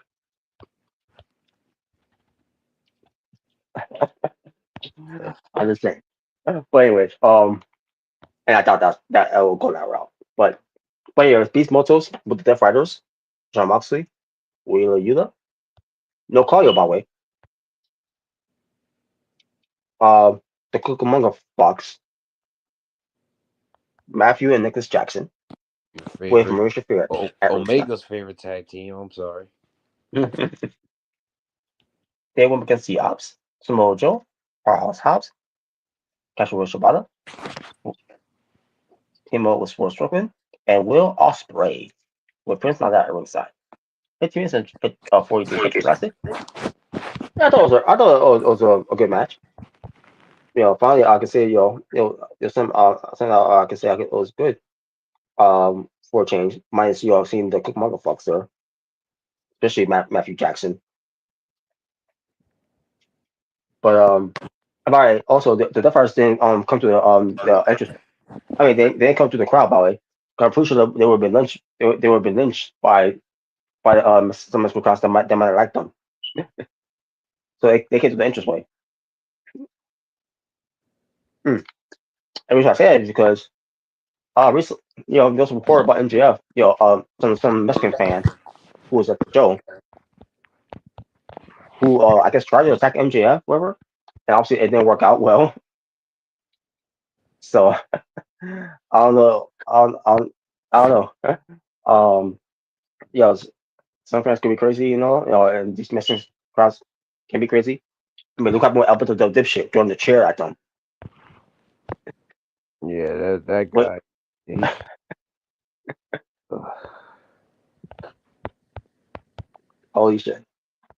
But anyways, but yeah, but it was the heels winning in this match. So yeah, Beast Mortals for all the times he's lost a lot of matches. Now he didn't get the win for his team. I think it was Moxley who got the win for the team on Swerve. I think it was. I think Swerve who got pinned. Um, but yeah, but Beast Mortals on the winning side there. So he's now he's winning. He's starting winning matches now. But then they killed that momentum, after Dynamite, from last night, or in this case, two nights ago. But he was also the main event too, by the way, against the Hangman and Page. That motherfucker got a main event with Hangman Page. Wow. Main event Motos. Should have been like a repeat of CM Punk and Shawn Spears. Yeah, just one buckshot Larry and that's it. Oh my gosh. But yeah, and after the match, Hangman, basically Hangman like I said, he came out earlier, cut a promo in Spanish, by the way. But basically, Escobar did the best he can, and I say that loosely to say what he was saying. Basically saying, he's gonna come out later after the match is over because he can't get involved during the match. So match is over. So Hangman get this word. He's coming out to go after Moxley, and they went after her. And then this is the part where he's gonna get him the Buckshot area. But Matthew Jackson was being late because of course he was to basically try to improve his acting, which he's not a very good actor at all. So he was late. Because they're waiting for they're waiting and waiting, and finally it finally came. Hangman goes to go for the Buckshot area, and this is the part where Hangman didn't mean to hit him, but that's that's basically what trying to sell us here. But Hangman and this is the Heyman, who doesn't give a shit anymore. Yeah, if you get in his way, like why'd you get, basically, he's gonna let you know why you getting in my way, why you in my way. Yeah, like I had him right there. Why you getting in the way for? And Nick Jackson is upset with this and law, and and then the first were treated. Heyman went to quite to them, but they obviously got away. The beast muscles run away too, by the way. Yeah, so much for being a beast, huh? You're running away. Maybe his way he was worried to be real tied by by a cowboy. That the best of the best of the best of the best that this world has to offer. I'm the beast. Mortals. Well, not really. Oh man. But and then the cool motherfuckers are looking at, hey man, they're like, how could you? How could you? Hey man didn't give a shit, and he poses and poses for the rest of the rest of the faces. Except Swerve was not swimming with him. He still didn't want to go near him. Osprey tried to talk him to him, yo, you know, and we don't know what happened after that. Now you talk about what happened. What comes to Heyman. So after what Heyman did there to Matthew Jackson, I thought to myself, okay, they're going to have the AVPs. Unfortunately, cause the Heyman at all in, which it could still happen. They can still try to get involved, but they're going to get involved and cause the Heyman of it. And the way they're going to do it, is to do their stupid EPP trigger bullshit that they do. But after the match with Heyman by being Beast Mortals, the usual thing that Tony Khan loves to do, and I'm talking about what happened on Dynamite, 2 nights ago. Lights goes out, it comes back on, and there they were. They're already, giving this away, which I'm hoping this is a blessing in disguise. But basically, the EVP is wasting no time attacking, you know, in retaliation on the Hangman, giving the EVP trigger, and also the Death Ray comes out, and they do what they do with Hangman, and the cool motherfuckers ain't doing anything about it to stop them. Again, the same cool motherfuckers, that left, their best friend high and dry, to and the Death Riders beat them up. I guess that remember that either, and they're working with them now. So I don't know, but anyways, but Hangman's getting beat up, and the Ops comes out. And I can't remember what else happened after that. If it was that came out, maybe it was Osprey, whatever. I don't know. But I got bring this up too, by the way. Um, Beginning of the show, Michelle Monet attacks Times Storm, who's coming into the building with Luther, and you know, you know, backstage and all, and then it ends up being on the stage. And then Michelle Monet grabs the microphone from a production crew member, right? And then puts that person down. Now I don't know if it was a woman or a guy with long hair who was scrawny. And I'm seeing this, and I'm like, wow. Now I don't know if you caught that reference, what was did there, but I'm pretty sure you know about the lawsuit that John Moxley is going through with AEW. Oh yeah, yeah, I heard about that Yeah. 2 years ago. Now I'm not gonna go through all that, but basically, this guy is you know filed a lawsuit against John Moxley going off script, which is ironic, that's his gimmick, is that he's unscripted, you know, and violence, so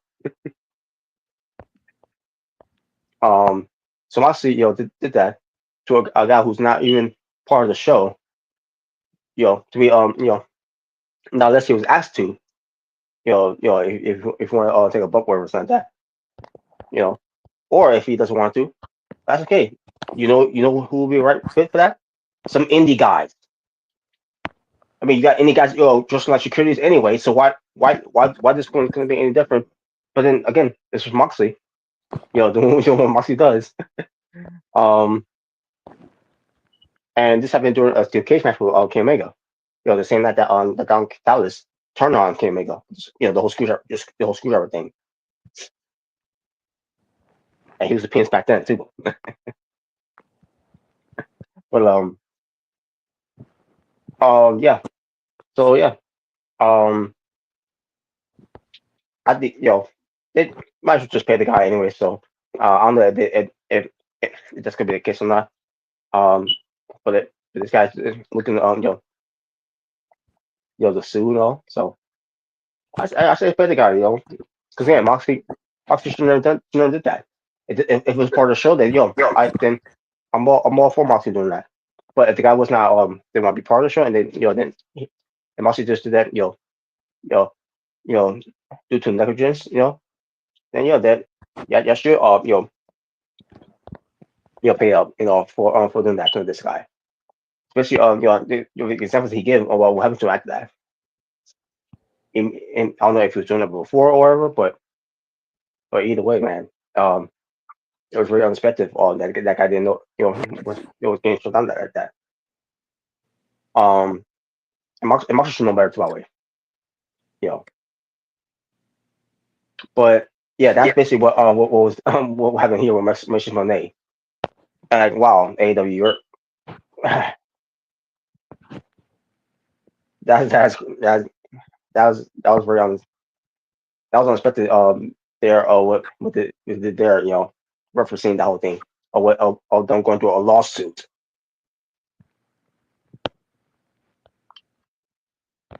But anyway, and then Machine Monet just kind of promo whatever on her. Then Mission Cow comes out, with her music playing, and then obviously then that's later on, Machine Monet will defend her TBS championship against Mina Shirakawa. And I think myself, well, I can see that. I can see. I don't see Machine Monet losing before going to All In. So, I mean, it could happen if if Time to Storm cost her the shot. Cost her the TBS title, and me and Shirakawa could have it. That way she could stop holding the hostage because when was the last time she defended that title? I can't remember last time because she was too busy competing on her cup tournament.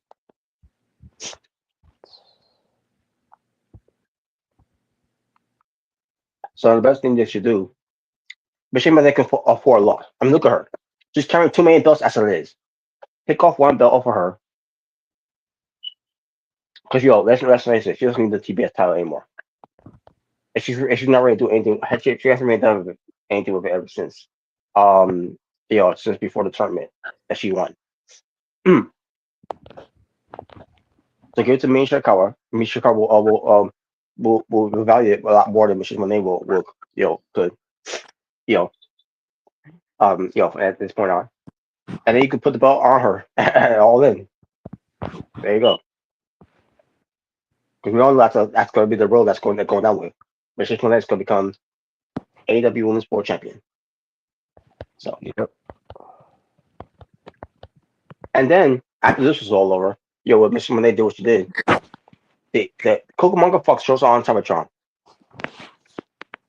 And they said something about, but basically I just skipped it. But I started realizing Osprey was was coming out late to his entrance. Because I wasn't watching live at the time, by the way. I was out with family. But I'll start watching it. I'll start watching it a little late. While it was still going on. So I maybe watch from the beginning of that. And once I got to that segment, all of a sudden, you know, see Will Ospreay in the ring. He's putting on his stuff and everything. I'm like, wait a minute, what's going on here? Okay, let me go. Okay, let me go back to see what they said now. I don't want to listen to them, but I'll go back to listen to what they said. And they said, later on tonight you're going to be in a tag team match. Will Ospreay and Swerve Strickland. And then one of them said, I think it was Matt Jackson who said it.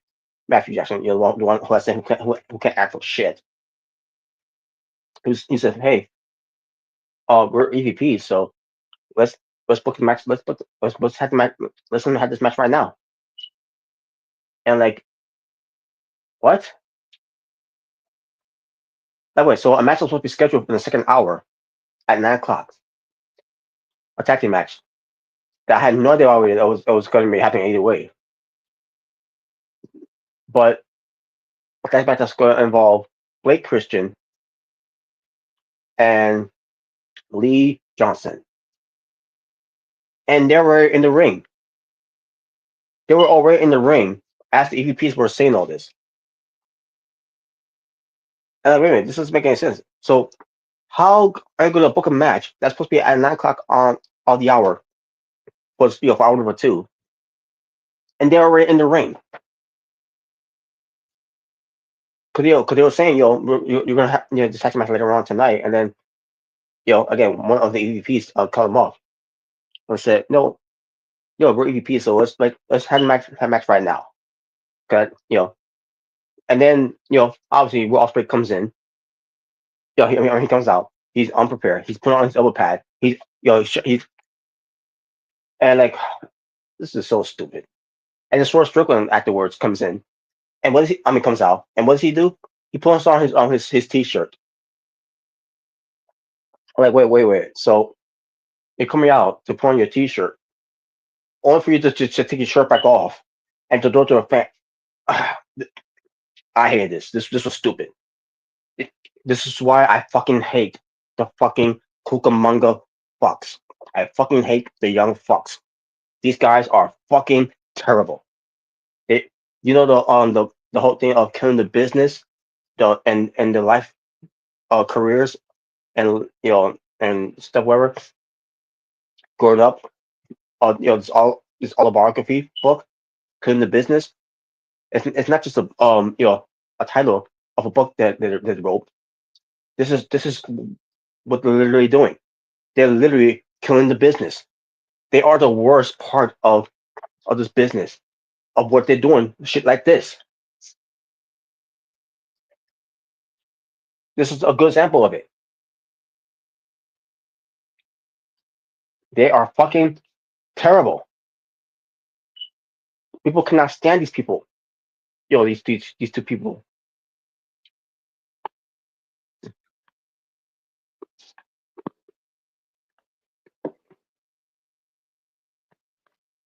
And guess what? With Swerve Strickland and Will Ospreay being unprepared, guess what happened? Did they lose for coming out there and be unprepared? No, of course they didn't lose. Because look who they're wrestling against. They're wrestling against Ring of Honor jobbers, Blake Christian and Lee Johnson. And I feel sorry for Lee Johnson, because Lee Johnson should be booked further than this. I remember he was the heir apparent by Cody Rhodes to be the next singles guy that should make it. He should be after when the whole Pinnacle has run its course with MJF, Jack Perry, Sammy Guevara, and Darby Allin. Lee Johnson could fill that role. Could fill in the shoes of being the next four pillar. I mean, for God's sake, Lee Johnson did a segment with MJF before in the pandemic, being one of his campaign peoples at the time. And I thought Lee Johnson was finally going to make it there. After all that, when Chris Rose was there, part of the whole nightmare, the Nightmare Factory, and they dropped the ball with him because Cody Rhodes left, and now they hold that against him. It hasn't been the same since. And they turn him heel, and they turn back babyface, only to turn back heel and pair him up with Blake Christian. This is terrible. And here I'm praising Lee Johnson, who could be the next Jay Lethal, and this could be AW's Jay Lethal, if booked right, like how Jay Lethal has been booked for a while in TNA, but then was booked great in Ring of Honor.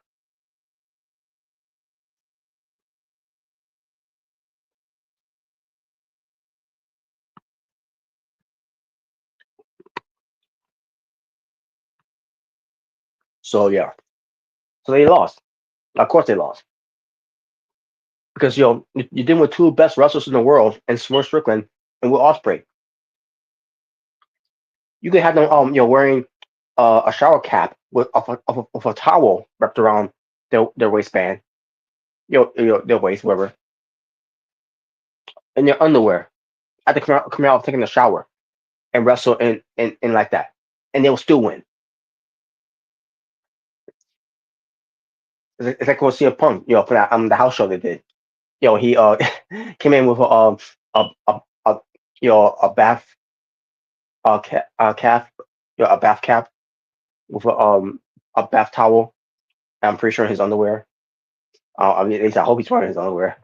But and basically beat up Ludwig Kaiser and Dominic Mysterio. And I can't remember who's there with him. I don't know if it was Sami Zayn or Jey Uso. I can't remember, but either way, Punk basically Punk came out for the save. Yo, and after taking a shower. So basically that's my point I'm trying to make here. The point is I'm trying to make here. Well, Ospreay and Short Circuit could have been like that, and they still would have won the match against Blake Christian and Lee Johnson. I could care less about Blake Christian, but Lee Johnson is the one that disappointed me the most because Lee Johnson could be book a lot better than this, and he's not, unfortunately. And it's not his fault. It's the company's fault. They're fumbling on Lee Johnson. Big shotty Lee Johnson.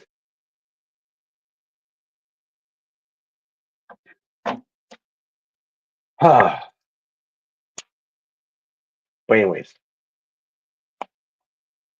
I can't remember what it was I want to talk about here. But before I do, maybe just do something here.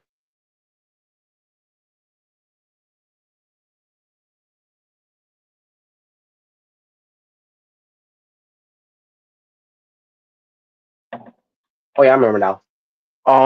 Athena. I was gonna mention some of Athena again. Athena.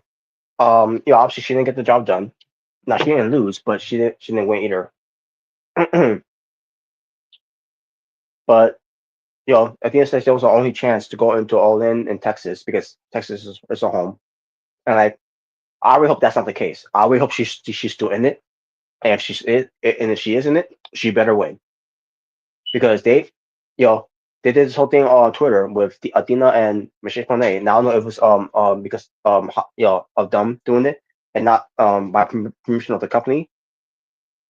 But I hope the company listened to that that tweet with Michelle Monet and Athena where they want to run it back again.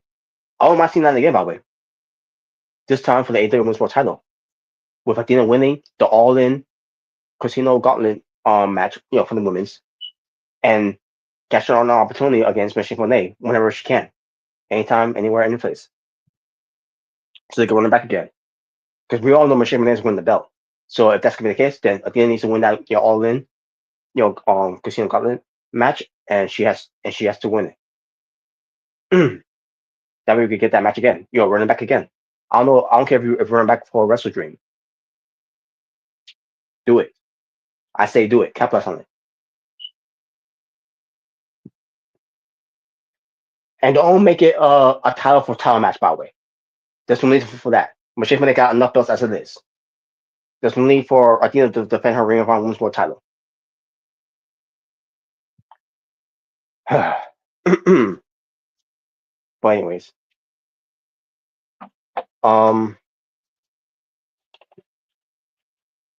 let's look at the some cards here for AEW. For example, next week on Dynamite for AEW. Now I won't be around to watch the show because I'll be working, and reason why I'm gonna be working on that day. I told them to change my schedule from Wednesday to Monday for my day off because Monday is my grandmother's 57th birthday. That she, I mean, no, not 57. I'm meant to say 87th. I meant to say 87th. Actually, I need to remember now. Is it 58? No. Of course not. It's not 58. Is it 86 or 85? Um.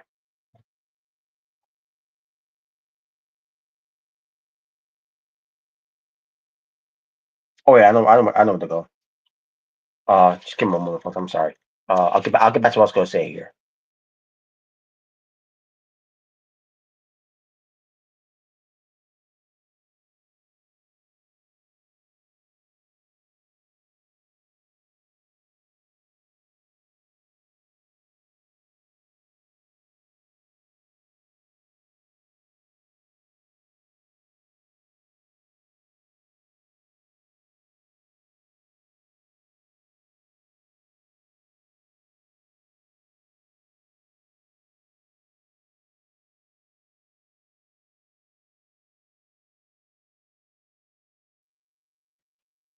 Yeah, I'm sorry, folks. Again, I'm just checking again.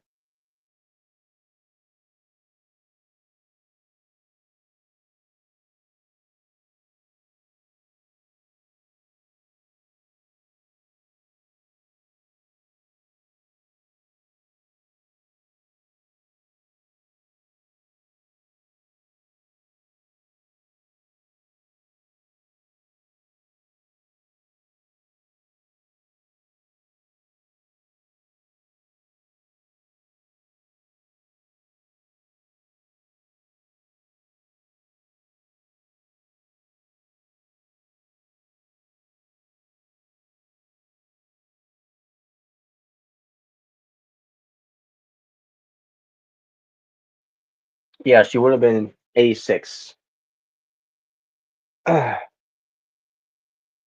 She would have been 86. Um, but she's no longer here. So um, but that's why I'm taking that Monday off because it was supposed to be her 86th birthday. So on that day of for A's sixth birthday, that's when we got the tombstone for her. You know, because again at the time, um I guess it costed too much for a tombstone. So I think times so time has already passed by already. So we got a tombstone, and we're gonna celebrate her birthday in New Jersey where she's buried at. So we're gonna do balloons and all that, and then we'll probably do something afterwards too, and all just celebrate her birthday. And we'll probably have a good time drinking and all that, and they probably want me dance like Michael Jackson and sing like Michael Jackson and all, which I would do it. I wouldn't mind. So um, but that's why I'm taking that Monday off instead of Wednesday because usually Wednesday is my day off. I'll be before that. I'm pretty sure you guys remember too. As much as before in the Asylum show, I took part this before too as well. Usually Monday is my day off when it comes to watching Monday Night Raw. Sometimes, or sometimes I just do some videos with the Asylum, or even Hangouts. Man, Dog is doing Hangouts by the way. When it comes to Google Hangouts, I don't know why they got rid of that. You know, I mean, I probably don't bring out have StreamYard, but at the same time, we all enjoy doing Hangouts.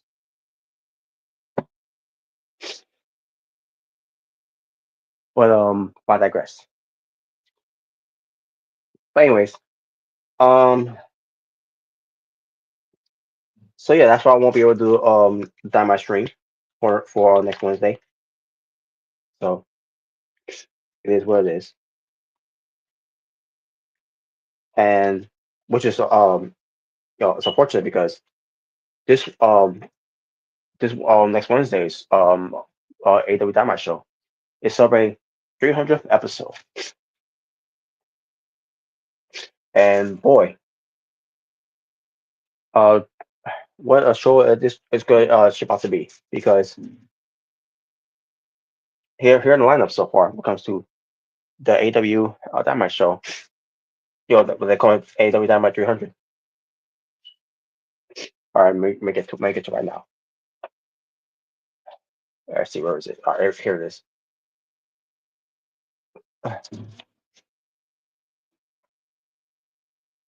Hey, where is it? I thought it was gonna take me there.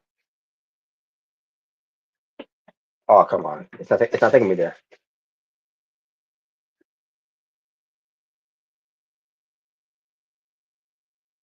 Oh, why is it not taking me there? Wow, that's crazy. All right, I'll find nobody can get there. Hold on a second, I need to do something right now. I'll be right back.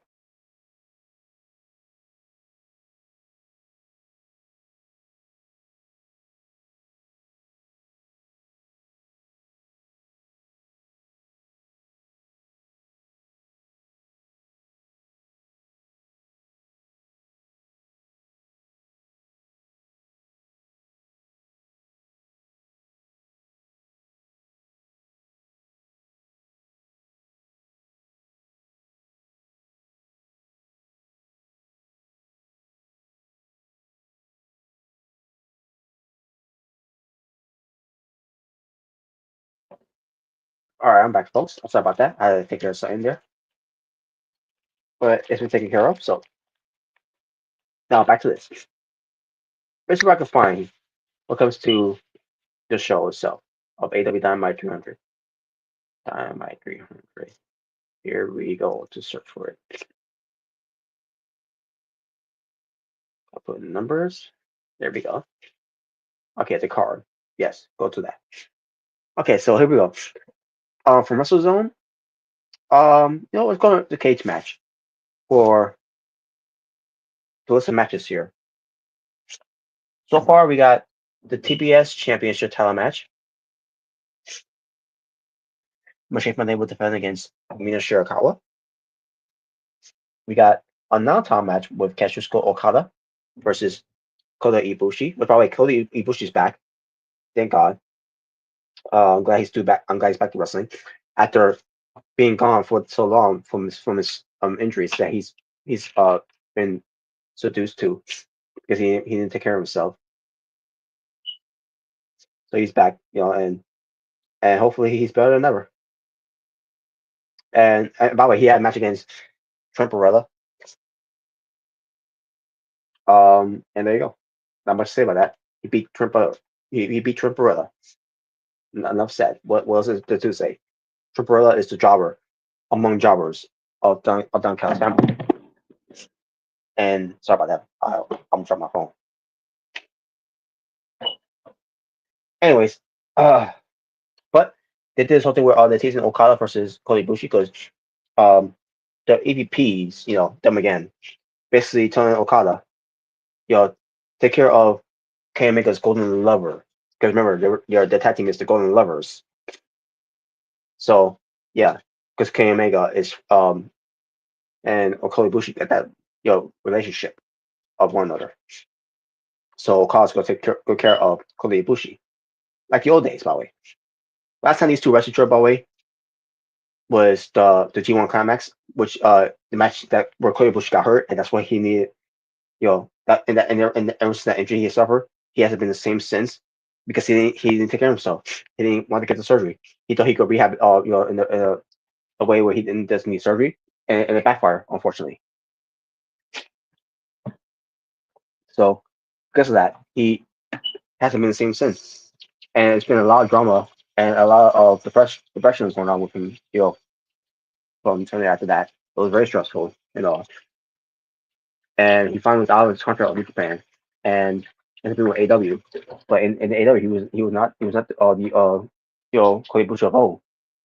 He was just not the best shape he was in, and he was gone after that again. And being injured. And at this point, he finally decided to camera himself, and then he has been in back to being in good shape. He's not, I mean, he looks in good shape, but he's not like he was before. Because remember, last we saw from back in the New Japan days, he was ripped.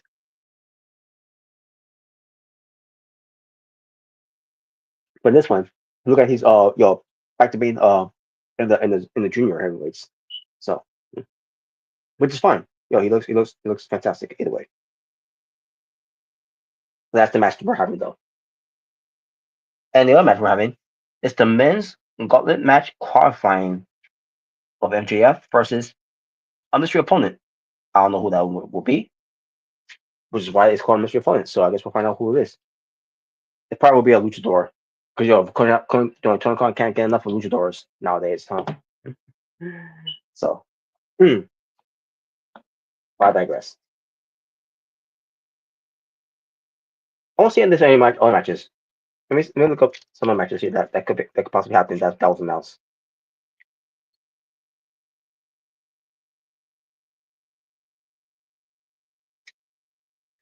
I don't see anything else that's being announced.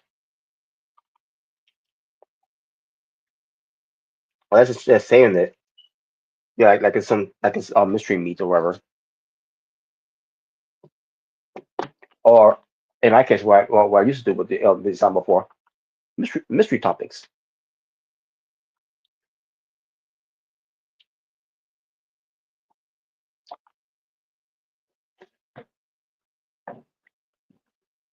Anyways, um, anyways, that's all we're done with now.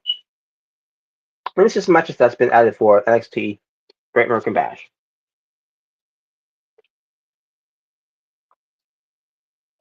So far, it's Obafemi playing his NXT Championship against Yusuke and Mora. The one teaming up with Josh Briggs. So, and yes, I saw what happened on the show. I saw a clip of it, not watching the show. I'm not watching NXT. Fuck that show. That show was terrible. But I saw him win the match though, so he's getting a shot against Obafemi.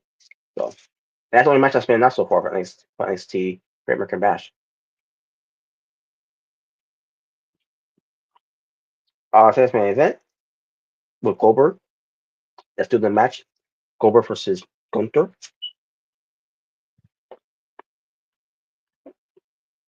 Goldberg had a promo with Michael Cole, and basically, they give us more in depth about Goldberg, why he's going after Gunther, and now when it comes to going after Gunther, because he made it personal because he talked about his family and everything. At the time, he couldn't do anything about it, and then he buy time, to finally get to this point, and finally he's getting it. And how ironic that he's going after him at while he's World Heavyweight Champion.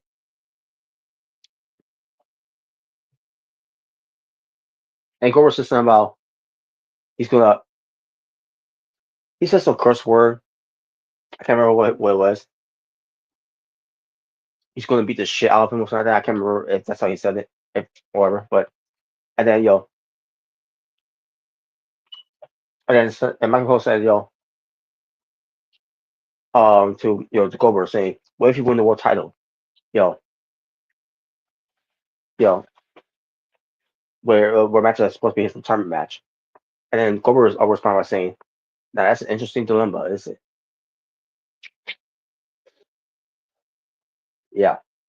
Yeah, I doubt that anyone's gonna, believe that Goldberg's gonna beat Gunther for the title, and he should not beat Gunther at all, even if it is for the title or not. No, out of the question. So, anyways, that's my match so far. That's my nuts, folks. Let's see what else is here.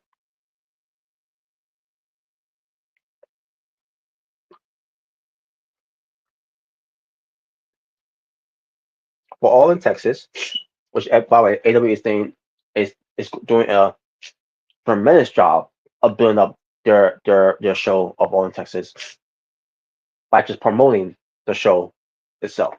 Instead of doing a good job of storytelling, besides Ken Omega and Yasuko Okada, until they decided to add in Don Callis because that's not enough with Omega and Okada. You gotta add in someone else in there to make it more interesting. No, you don't. But we're getting it now, so it's unfortunate. So we got to deal with it. Where the winner will become, because it's winner take all unification match, become the AW Unified Champion. Sorry about that, folks.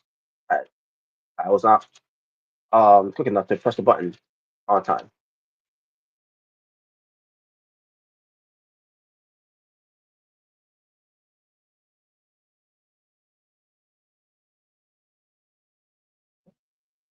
But like I said before, I'm a bit under the weather, so that's why um that will happen. But what I'll try to say here, folks,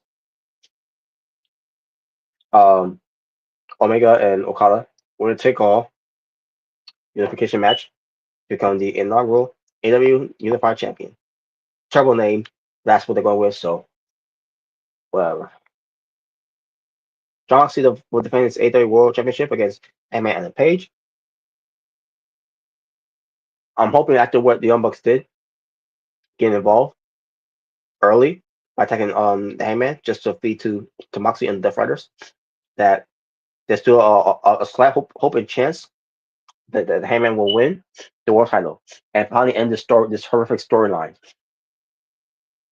But we still got 2 more weeks of this till we get to July 12th, which is unfortunate because we still got weeks to go, and they're giving us nothing to get us excited or interesting about this show at all. Michelle Monet versus the AEW Women's World Champion, Timeless Tony Storm, and 2 matches that have been announced so far, but matches yeah, and people you have to be you have to be determined. The men's Casino and Gauntlet match for future AEW World title match, yes. Same thing with the women too, by the way. Same thing with that. Mark Briscoe will be the first entrant since he won his match, and Chris Janitor will be the first entrant for the women's that she won. So there you go.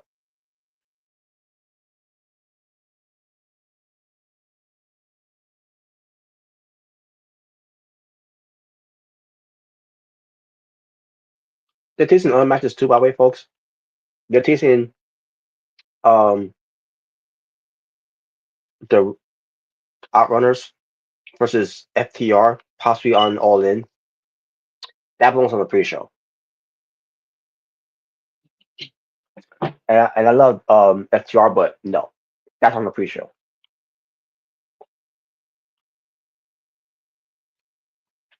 And let's face facts, they dropped the ball with the Outrunners. They cool off their momentum. They didn't strike the iron while it was hot.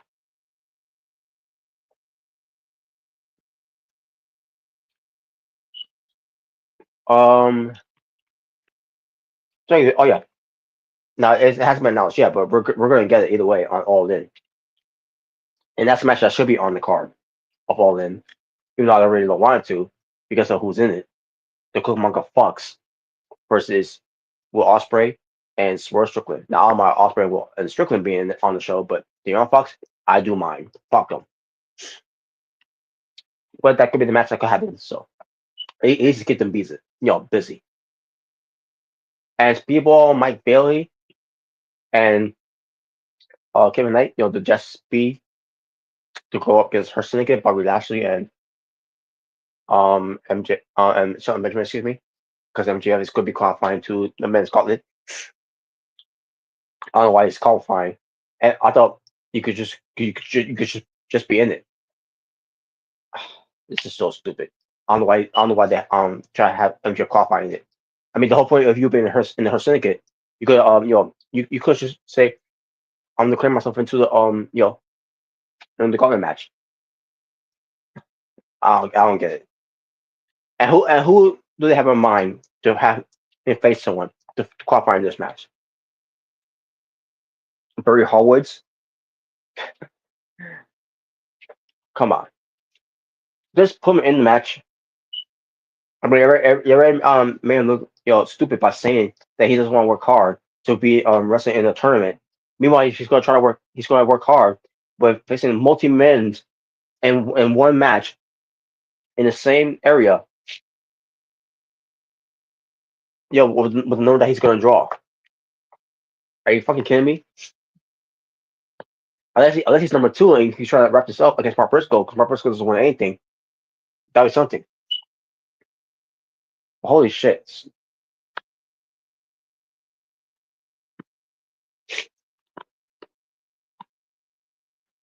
But anyways. But what else? That's all I can think of so far. Because again, they're not really building this pay-per-view of anything. They're lacking building up any matches with some depending with some stories that we could gravitate and care about. They're not doing much with Butch Monet and Thomas Turner Storm because it's been nothing but comical. Let's be honest with it. It's been comical. The Death Riders stuff is terrible, but it's nowhere near worse than the Cucamonga Bucks involvement as well.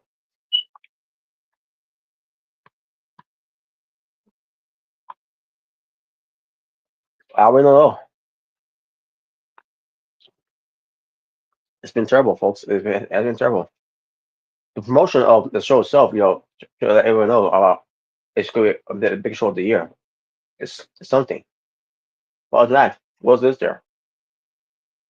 What can you gravitate on? Not as much as you think they would put enough effort into.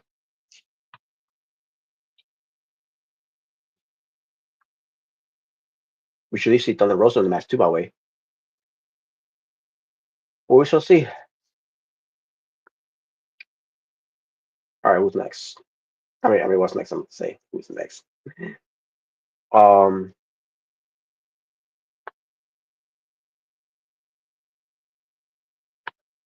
yeah, I think I will go to Slammiversary here. TNA Slammiversary.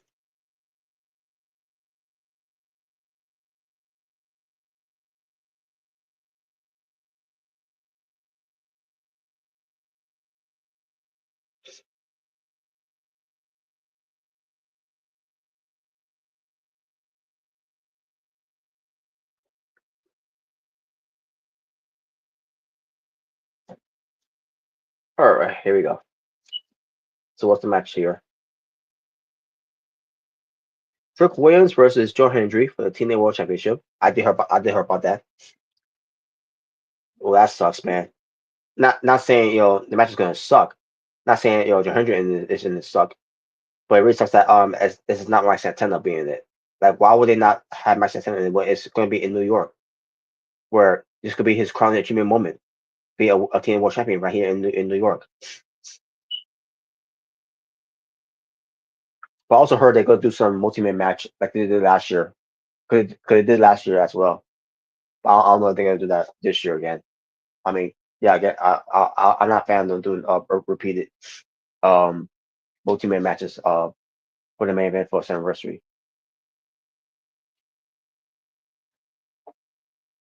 Just not a fan. So Moose versus Leon Slater for the TNA Access Championship that Moose will defend. And you got a four-way tag team match, which is it's going to involve ladders for the TNA World Tag Team Championships. The Nemeth Brothers defends against the Hardys, the Rascals, and First Class, which is AJ Francis and Casey Navarro. Which I'm seeing this name of Casey Navarro. I'm like, good, but same time, bad. I say good because at least Casey Navarro after having that scare injury that he's going to be taken off of the shelf for a bit. So I'm glad it wasn't a bad injury that he needed to get surgery. I'm glad it was just a minor injury that was nothing serious that he needed to take some weeks off, so he's good to go. But at the same time, after coming off of scare injury there, was it really smart to put him in the match? That's going to involve ladders.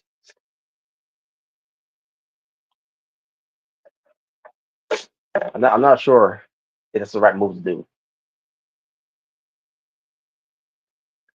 but we shall see what happens with that. We shall see.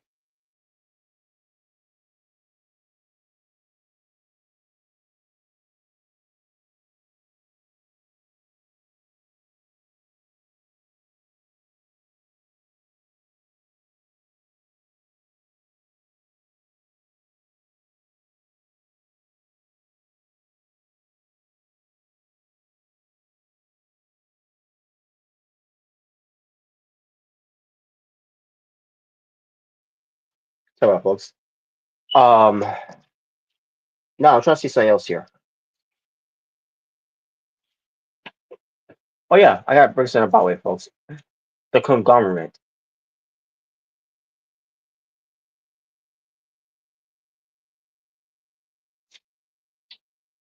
Let me see if I can find them.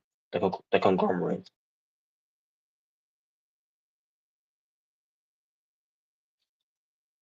You're wondering, why am I bringing this up?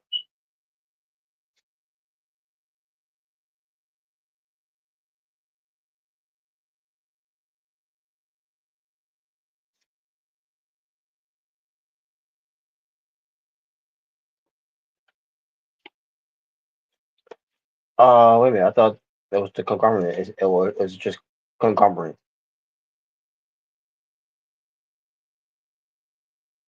Let me Google it.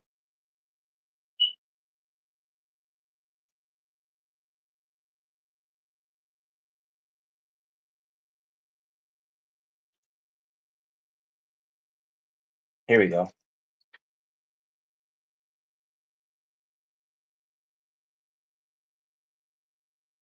Now, again, why am I bringing this up? Because I want to read you something here. So the conglomerate is still a thing in AEW with Mark Briscoe as the leader, with Orange Cassidy, who's out of it, due to injury. Tomohiro Ishii, who's in New Japan. Will Nightingale, still part of the group. And the Hologram is now a new addition into the conglomerate. Tony Khan's pet project, his creation.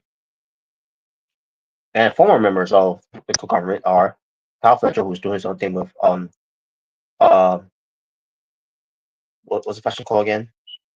The Paragon, with Alan Cole and Roger Strong.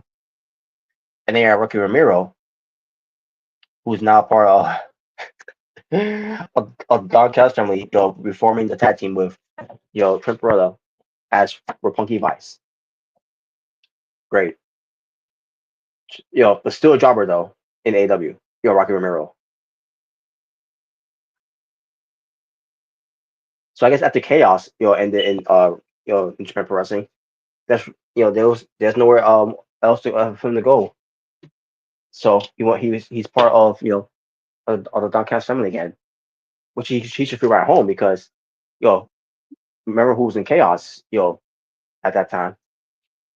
Kazuchika Okada, who's not part of the Don Callis family, and Trent Beretta, who's also part of Chaos. Ah, there you go, folks. That's basically what I want to share with you. Hologram is not part of the conglomerate. That's still a thing, by the way. And there you go, folks. That's pretty much it for there. I don't know what else to say or to bring up. I'm gonna end from there. So, folks, thank you for watching. Um, boy, that was something, wasn't it? Yeah, unfortunately, I'll make a rare going couldn't join, but maybe he'll join next time. Whenever next time we do another show of Being the Asylum, I don't know when that will be. Hopefully, by next sometime by next week, we will do so. It depends how the weather is. Um, but we shall see. But you'll find out from me. And folks, that's all there is to it. So that being said, thank you all for watching. This was episode 234 of Being the Asylum. Next time we do an episode of Being the Asylum, it'll be episode 235. So shout out to Jordan Williams, who has been part of the stream. Shout out to Caesar. I want to try to butcher your name, Caesar. Caesar or Caesar. But I think it's Shihab, Shihab, Shihab Caesar. So if I got it wrong, I apologize. And I'm pretty sure you're gonna come at me now in the comment section once it's done. Okay, I don't know if it's still here or not, but thank you for the comments here and your opinions and all that, which sharing everything you said here, and shout out to our moderators. Obviously Tokyo was not available tonight on no about him, but I'm hoping he'll come next time. But shout out to him either way for being always being here for sometimes. And shout out to Joko Gamer who ends up being here. Because again, a rare occasion that we see Joko Gamer in the chat here, being monetizing, monitoring everything. So shout out to him as well.